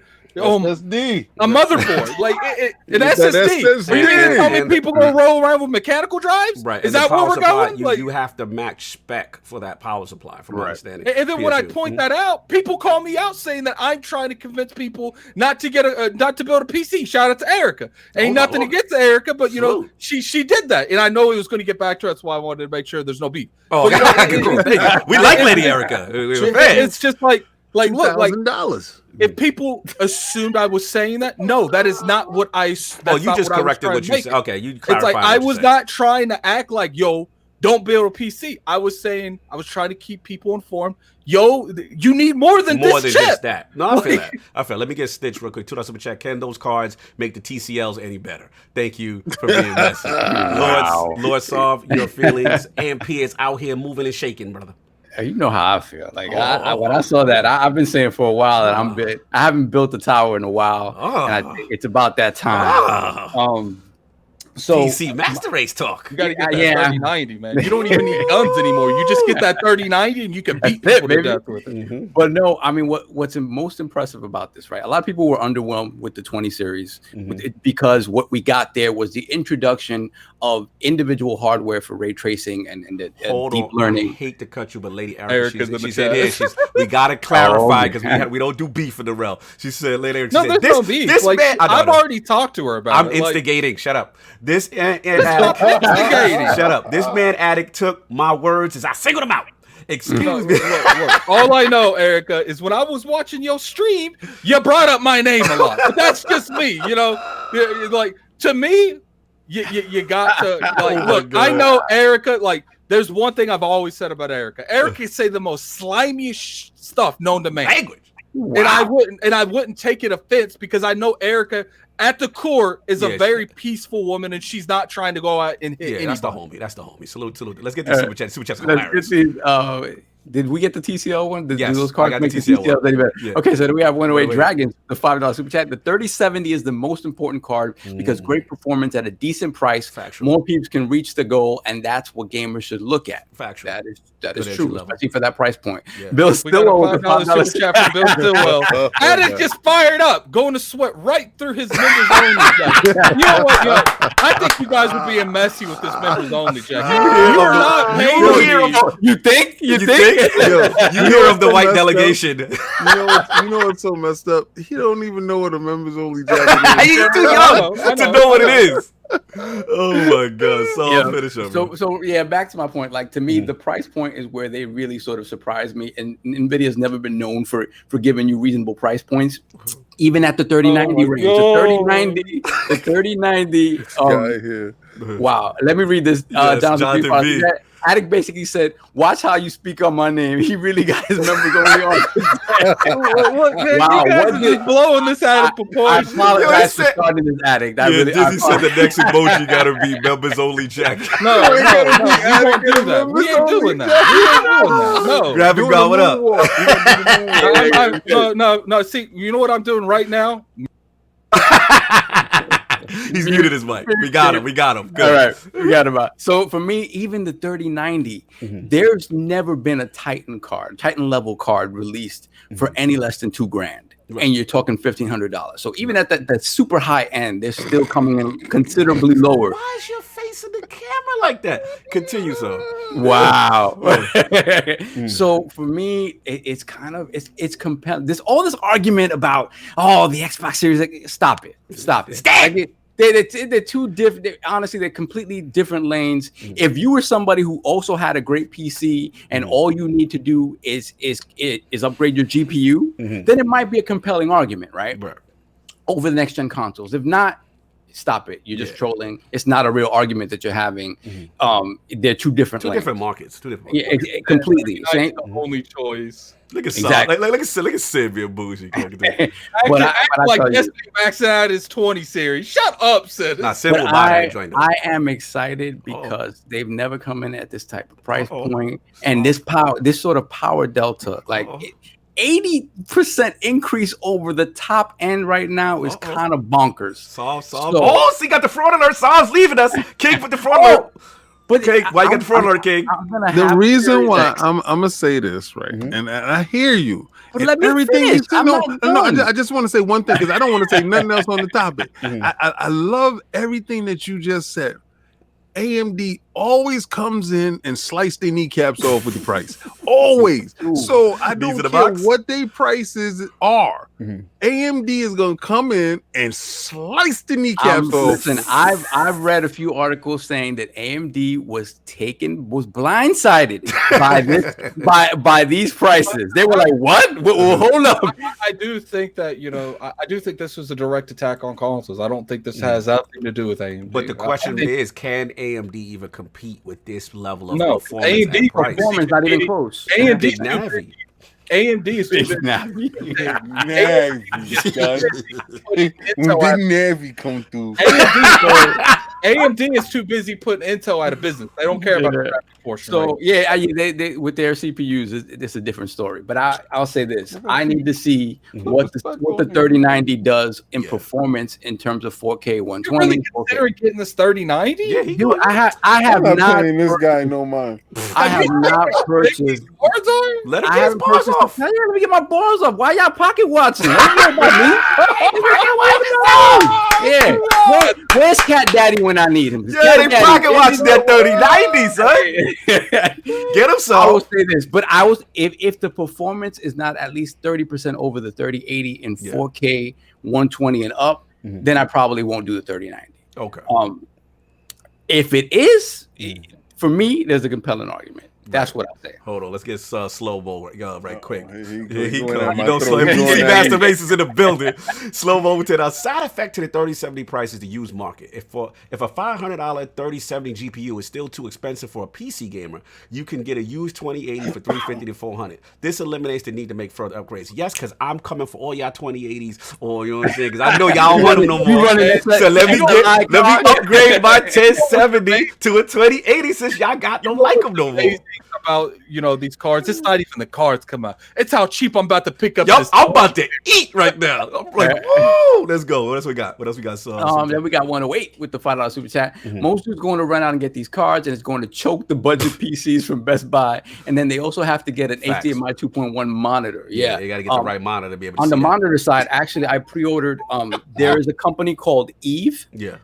That is developing it's a crowdsourced monitor. So it's not like crowdfunded, but the tech going into it is from a variety of different sounds very TCL-ish. No. It sounds like a variety of parts. I don't sound confident in the build. Yeah, quality soft. I will send you. King, I don't know, King.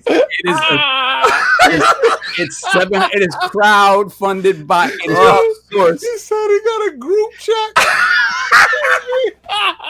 I don't mean any disrespect, so it doesn't sound. Why does it sound that way though? It doesn't sound of the highest build quality. I'm gonna need you to sit up in your chair before you fall over when we have to call. He said, y'all want all your money, put it all in the basket, and let's see what type of TV we make. No, my bad, son. Get your balls on. It is not you know me. Where am I going there? You bougie. Exactly. Yeah, but remember the last time you did some crowdfunding? That was 30 years ago. He won't let him live that high scan, TV, HD TV. He won't let him live it down. You do for another one. That was literally 30 years ago. No hyperbole. That's Epic Ghost. I'm sorry, brother. He said the TCL hates too. I'm sorry, but it sounded a little TCL-ish. And not at all. It's going to blow away what you guys have. So Samsung C9. I mean, is it a C10? It's a monitor. It's a monitor. Let me finish. Let him finish. Let him get his bars off. Time. No. Sorry, my bad. Sorry, I came at you. Anyway, I should let you get your bars. So yes, it is. Crowd developed by a number of different engineers, like 3,000 different people in the community. Like it's input from different people. I gotta mute myself. And it is. I don't understand why y'all think it just sounds funny. I apologize. Continue. Why does it sound? It just sounds like a coming together of people. It sounds like a Kickstarter. It sounds like a Kickstarter monitor. Like everybody getting it together. Continue because you're feeding this continue. Time. You know what? I'm gonna shut up. And when it blows all of y'all monitors out the water, I'm gonna. What's the name of it so that we could bend the knee if you? No, nothing. Ain't no bending the knee. Oh, come on. Yo, we got so bad. I'm taking my ball and go home. That's what I'm doing. You know, he didn't tell us the name. Yo, my bad. I never pissed off before. I apologize. I definitely pissed him off. Look, I'll give a balls on quick. We gotta go. It's the Eve Spectrum. Eve Spectrum? Okay, cool. Got it. Eve Spectrum, y'all. Y'all heard it there first from the man. Look, let me get my joint off. We get to move on. Look, rest in peace. I'm sorry, go ahead. It was actually Eurogamer talked about it. Thank you very much. Okay, official. I respect that. Look, rest in peace, 2080 Ti. It was nice. It was a good run. I was moving and shaking, but these dudes undercut you, and I'm gonna be eating off those sales right now with the 2080 Ti go where to go. Look, I gotta defend like addicts. I gotta defend Console Nation just a little bit. We gotta stop acting like you're just gonna have a card and you're gonna put a plug in and you're gonna put it into your monitor and you gonna be doing this performance. There's a lot of factors here. We gotta be real. Besides the cost of the card, right? Like, some people do not have the motherboards to support this. The cheapest stuff known to man. Right. Some people do not have the motherboards to support this. Some people do not have the power supply wattage to support this.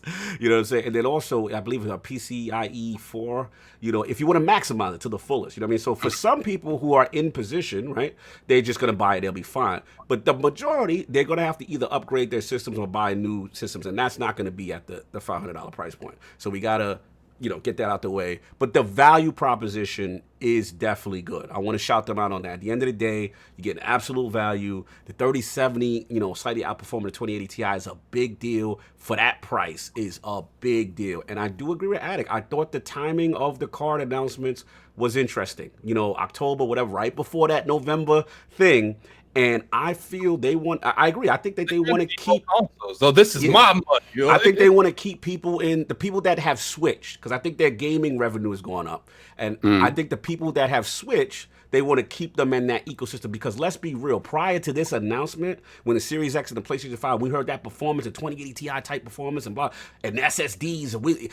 Let's be real. PC community was their back was against the wall a little bit. You know what I'm saying? Because consoles were coming in hot. You know what I'm saying? As far as matching, that level of fidelity. So this is pretty cool. Again, like King said, we got to see Big Navi pull up. Big Navi. I'm not that Big Navi come through. What he gonna do? All this gonna change as soon as Big Navi show up. I cannot wait to see everybody backpedaling and sliding under the back of the door like, no, you know what I had said before. I know that. And to your defense, King, we still got to see official benchmarks, because a lot of the stuff we're seeing is in control with certain games and this, that. I want to see side by side, and then they really, get when it Big popping. Navi show up, it's no fun unless Big Navi gets I can't with you. Shout out to Slow Mo. Yeah, he said that the CPU. Yeah, some people ain't got the CPUs. You know what I'm saying? They run with i5s too, so that's a good. But if you have i7, yes, I agree. 8700, you're gonna be good. Soft, get the super chats. Move on. We got Smitty Smith with the $5 super chat. Lord Cog. It sounds very TCL-ish. Look, Smitty Smith, as an ambassador of TCL, I don't approve of that. Then we got 108 with the $2 super chat. Sounds monitor. The deep blacks will be great. Yo, I'm gonna set all of you up. That's what I'm gonna do. True Kingdom though, and this is true. Saab, I saw way too many horror stories on Eve to pre-order that monitor. It looks like a dream come true spec wise though, and that's the thing. The specs for a monitor, because you don't really see crazy specs on a 4K monitor. Is 800? That's what Pixel Bitch said. 8. The EV? Yep. Oh, wow. It was 8. All right, let's get that Rough Rider EV. Smitty Smith with the $5 super chat. Potluck monitors. Everybody's different. Then we have Jonathan B with the $5 super chat. I heard the new TCLs coming out actually have HDMI ports. I'm about to eat this. Yo, they stupid. They stupid. Look, last point I'll say is this. Hold on, real quick. I don't know. 108. I don't really want to say this because it sounds like something by the Lordish. LOL. I don't know what. I'm not saying that word. We're not saying that word.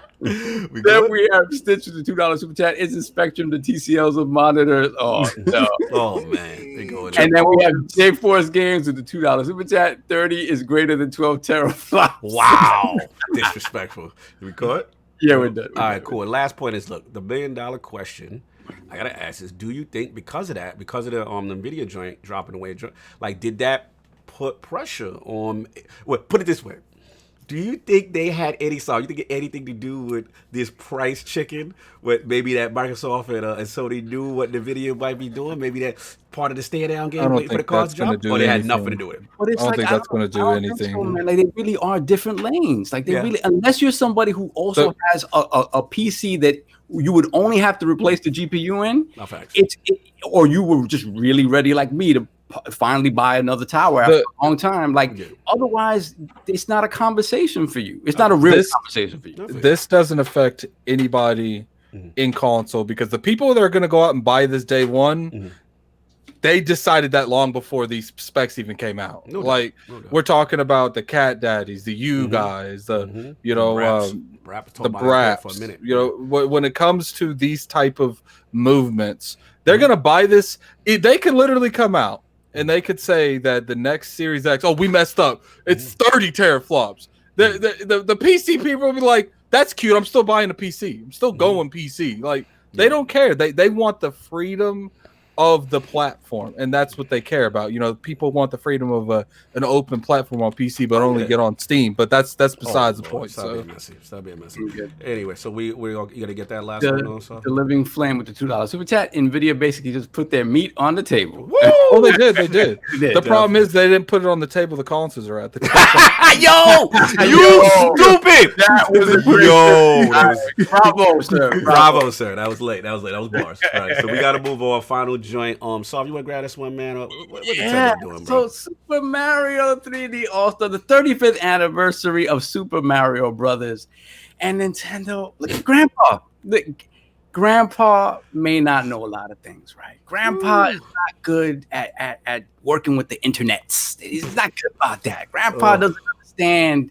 I don't think Grandpa knows that the internets even exist. Exactly. I really don't think Grandpa doesn't really get Bluetooth. Like Grandpa's not really great with the Wi-Fi. They not good with Wi-Fi. But what Grandpa knows how to do is to make money hand over fist, taking their base and dragging their face through the mud as their face smiles and enjoys it. So for me, what they did with this, then all these announcements, right, which I, as a Nintendo fan, I enjoy. They basically took a page out of Walt Disney's handbook and basically created the Nintendo Vault. The Nintendo Vault. Get it before it's gone forever. Yes. So let's clarify real quick. Let's frame it. So Nintendo is releasing a limited time package.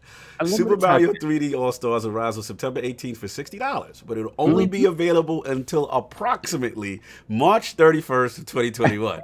Stick them up. Presumably, the game will be released in both physical and digital editions, but it seems they don't intend on keeping the digital version available indefinitely. So the rumor, like you say, Saul, is that they're reserving the right to make more money on these games at a later date. Right. Get it before it's gone, because at some point in the near future, we're going to separate them out and sell them to you individually. Thank you. That's what we're going to do. Anybody who's my age knows that you watch commercials back in the day where they would be like, get Bambi now before it's gone forever. Better purchase Bambi again for the 10th time because this time it's gone forever. And we're going to put it back in the vote.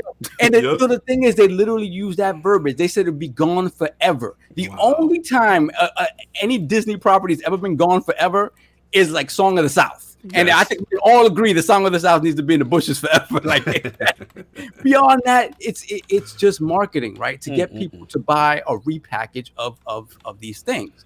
And look, I'm gonna be the first one to say I frauded and went out and purchased 2 copies. Shout out to Ben and the frauding. Shout out. Yeah. I got 3. Oh my God! So we are capitulating. We are bent. Look, man.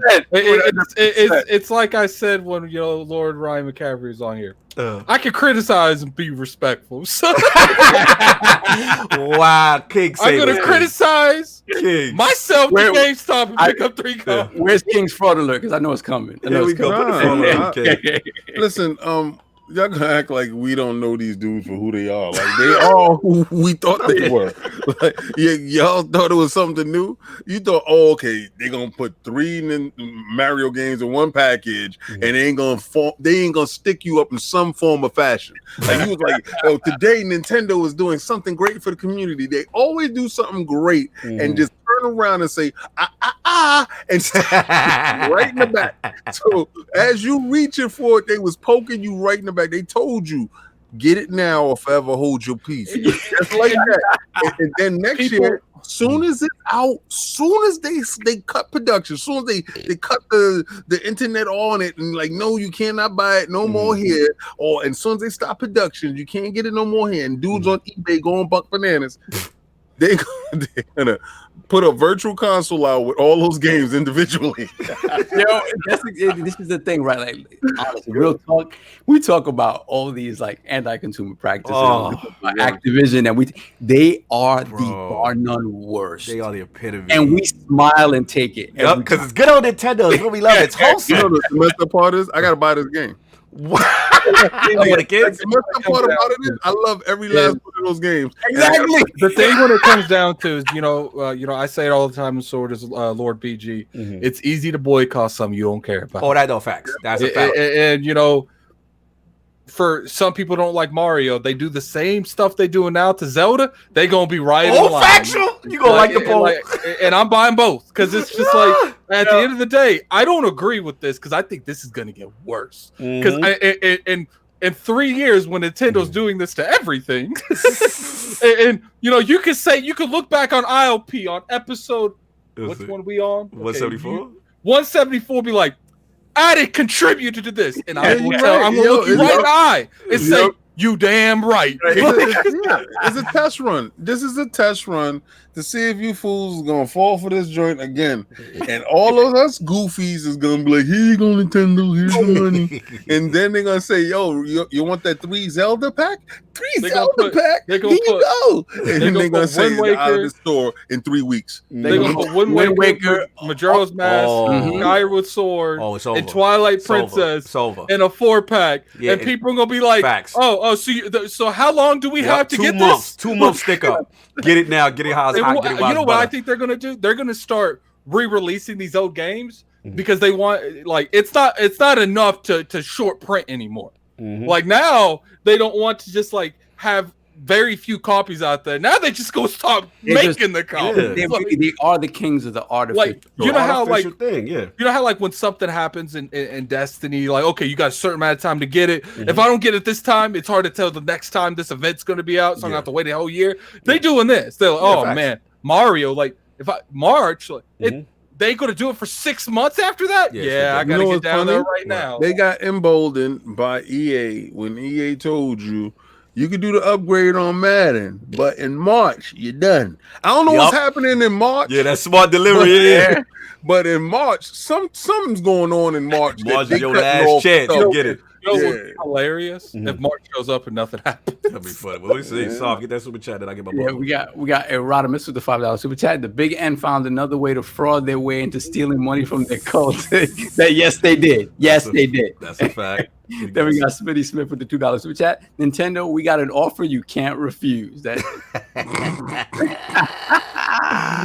Dizzy, Nintendo's the real members only jacket wearing company. It's not anti-consumer. It's more get in line before the club closes. VIP clubs. Who did that for you?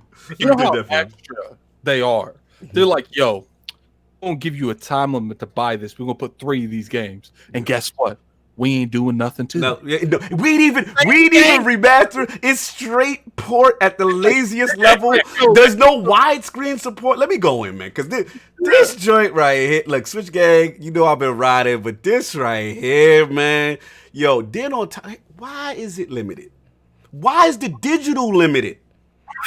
What's happening with the digital that you gotta remove it off the store?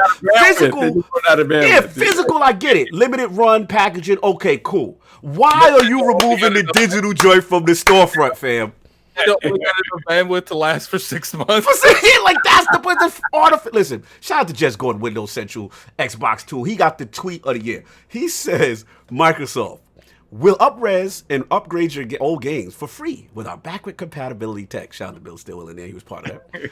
Nintendo will sell your old games back to you at full price. And by the way, you have to buy them by an arbitrary date because we want to manufacture a psychological sense of urgency. It's so true. It is so true. I just sit there and I'm like, yo, they get away with it. Now, what's funny is Activision vilified, EA vilified. Every company that does this gets the smoke. Nintendo, yo, I put this in a Nintendo forum. Why are you complaining? You know you're going to buy it anyway. I'm like, yo. I put a Lords of Gaming, shout out to Undead. He's got an amazing article on this. You know what I'm saying? It's like Nintendo just finds a way to be painfully Nintendo. It's painfully Nintendo, bro. Unbelievable. And then the last point, and nobody I don't see talking about it, is fam, what's up with Super Mario All-Stars 2? Why is that not part of this? What's going on? Like, why are we acting like 2? Yeah, like why are we not acting like that? And apparently, it's rumored of them. Like, apparently, it's rumored that was supposed to be out. That was originally going to be part of this package up until 8 months ago, and then they cut it. And it's like, okay, so this is going to happen. Like, I'm a future tell man. It's my crystal ball. They're going to drop this and then drop the package in March, and then they're going to drop that game for $40. In March. Right. Like, shout out to Anthony Chima. He said the digital game will self-destruct.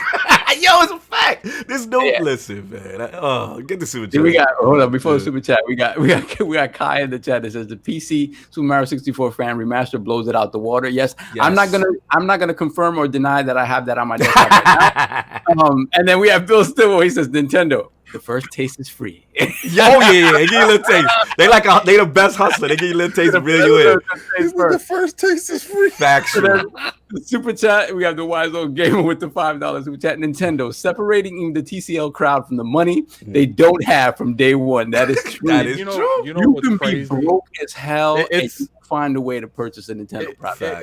It's going to be like a week before they take it off the marketplace, and this is going to quickly rise to be the most sold game they have on their platform. This going to blast MPD out the water.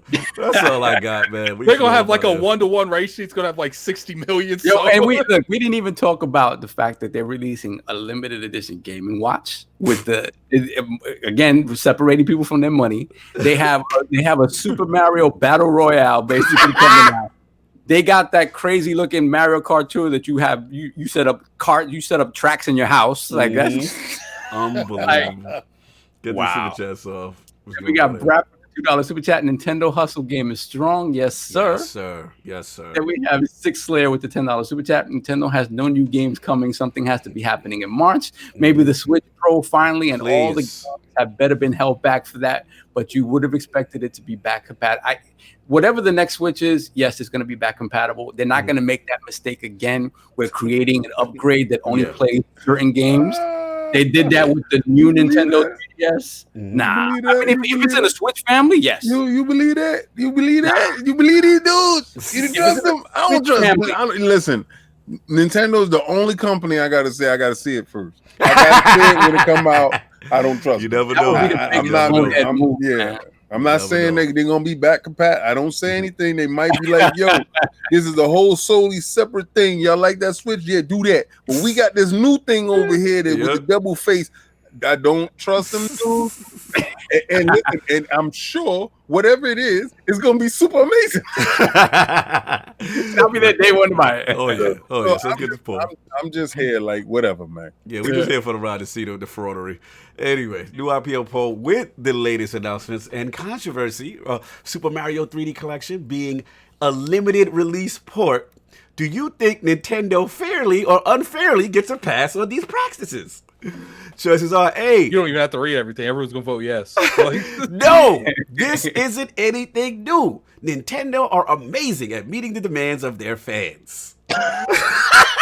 What was B. Calvin right in that one? Yes, pure greed, minimal effort, and fake urgency. Or C, I don't care because it's on and popping when they do the OG Zelda versions of this. Shout out to all those that's in the realm. Yo, get Wise Old Gamer that we got out of We here. got the Wise Old Gamer with the $2 super chat. Say what you will, but Nintendo pimp hand is strong. Oh, they hit you with all the talcum powder. All the talcum powder. Yes. White glove, all that. Smack. So look, man, that is a question. Please rock the vote when it goes up. Yo, salute Lord Ryan McCaffrey was up in the realm. Iconic moment for the Lords. A lot of fun, tremendous history. Please salute that man. Like I say, doing a lot of things out there in the gaming industry, and it was a pleasure to have him in the realm. We'll be trying to do more stuff like this for you guys. It was really a lot of fun.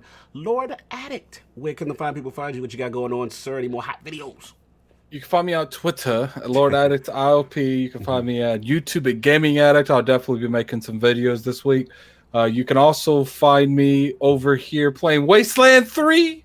And I'm going to play that Outer Worlds DLC when it comes out. Yeah, when it drop? I don't know. But I definitely want to, say thanks to, Lord Ryan for coming on. It was a pleasure to do, do content with them. And definitely, I want to thank all the people, all the lords in the realm. You guys came up that we had like 350 at one point. We had 262. Definitely hit that like button if you guys ain't hit it by now. And we'll see you next week. Yes, sir. Lord Sov, where can the fine people find you? What you got going on, sir? Yeah, first of all, man, big shout out to Ryan for coming on. That was definitely a bucket list moment to have Ryan McCaffrey on ILP. I never really listened to podcasts before, and then when my work schedule started getting bonkers, like Cog told me, like, yo, you need to listen to podcasts, and that was the very first one I started listening to, and then I've been hooked ever since, and look what we're doing now. So big shout out to Ryan for being so honest too. Yeah, brutal honesty. He's giving us a lot of bars, bro. He's a genuinely nice person who really understands the way things have been, and honestly, the only person who, when things happened, made changes to try to address that and continues to do it, whereas other people, like Cog said, kind of cooled off, and no mentions of corporate hashtag for how exactly. So I'm so appreciative of Ryan and what he does. And then with me, of course, you can find me at work in the bushes, because the school year is about to start, which means that Saab will be getting 4 hours of sleep per night. So I will be officially in the bushes from this moment forward. Not for my kids. My kids are home. Smart on you. Smart on you. No doubt. Lord King bringing the heat as always in the realm. Where can the fine people find you? Tremendous KOS up right now. First and foremost, I would like to salute Lord Ryan. This today, you know what hit me? When he said turbo graphics. Yeah, that was on. It was on. When it's, oh my God. Because we look at these individuals that we see on shows or on TV or whatever, or we read, their articles and magazines, and we put them on a pedestal and we put them out of reach. We make them, gods, basically. Yeah, absolutely. And to talk to him and to hear his experiences, and his experiences is mirroring mine. And he was an out of the box dude. Yeah. He wasn't the same path guy. And do you know how alone I was with this turbo graphics, man?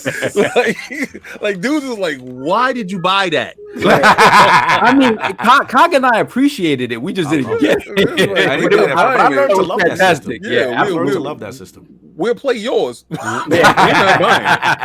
And him and his boy had it, and you talk about ease. It's these things.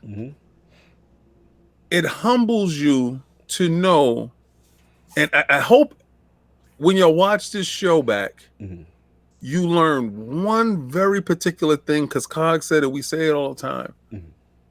We are all gamers. Facts. It is one thing that binds us, that have us sit here, that we talk about things. We are gamers. So I just want to say thank you again.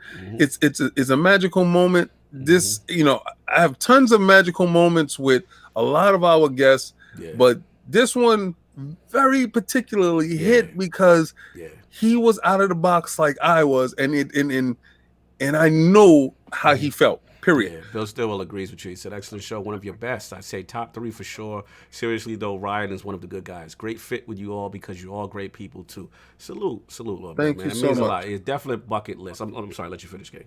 Well, no. Just, get on to that KOS.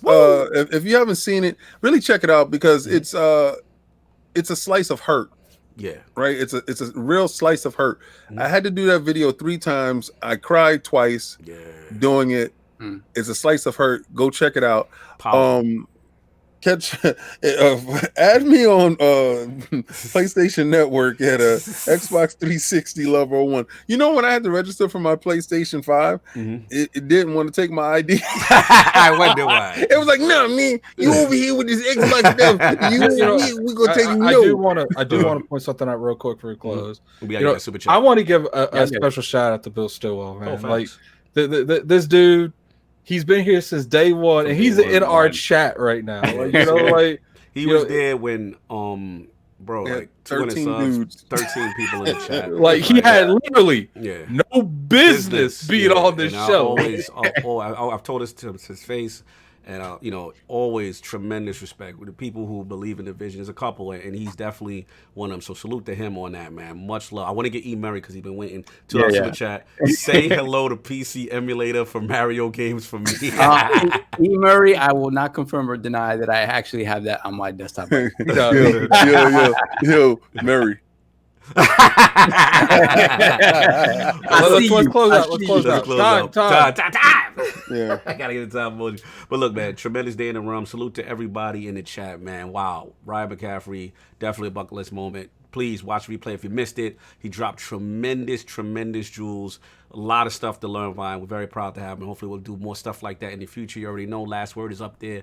Catch that. Also, subscribe of the month, LordsOfGaming.net. Jared, you're the first winner of this. You know what I'm saying? Congratulations for what we're doing. Open Critic, all the greatness. Please hit that. LordsOfGaming.net, man. Opinion pieces, articles, reviews. Check us out, man. It really means a lot to us to see this, our little fledgling thing, grow into something special. And great people, all backgrounds, all worlds, Croatia, women, female, everything. We got it all, man. We the melting pot at LordsOfGaming.net. So I'm super proud of that. And then, of course, you already know I'm going to hit you with the promo with King. We got that Series X. And soon, another promo that someone's supposed to be doing that we have to get done. Yes. And we'll get that going. But look, everybody, enjoy your Sunday. Really special episode, y'all. Really means Chris a lot. Yeah, Chris is up in there all day. He was chilling, having a good old time. He was having a good old time. Everybody, this was less on the console stuff, so he just sat back and enjoyed the show. Yeah, exactly. And now next week when we have some more news, I'm sure he's gonna be straight in. 12 is still better than 8. Yo, shout out to Jay Barry. I see you pull up in there. Yo, again, we all gamers, man. That's the unifying thing right there. Everybody enjoy your Sunday. We out of here. Catch this promo. Until next week. Peace. Hi, I'm Lord King David of Iron Lords Podcast. And we're bringing to you an exciting new giveaway. This giveaway is like none other. We'll be giving away an Xbox Series X. That's right, you heard me right. The brand new console launching from Microsoft this year. Well, this is how you're able to be part of that giveaway. There's 2 ways to get your name thrown in the hat for the raffle. 1, become a member of the realm. That's hit that join button, hit that join button. You hit that join button down at the bottom and you can become a member. And also, another way is by becoming a Patreon member, so you can be part of the realm as well.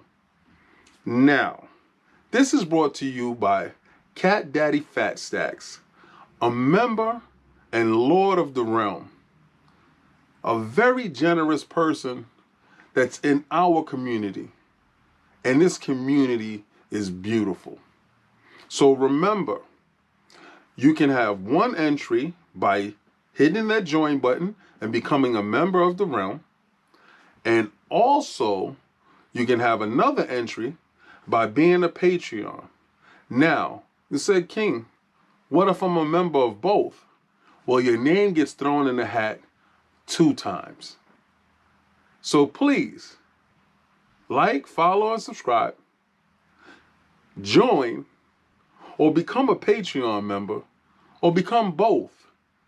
And your name is in the hat to get that Xbox Series X. That's the Who Did That For You sweepstakes. This is wonderful. This is something that I'm sure that you will enjoy. Oh man, have a great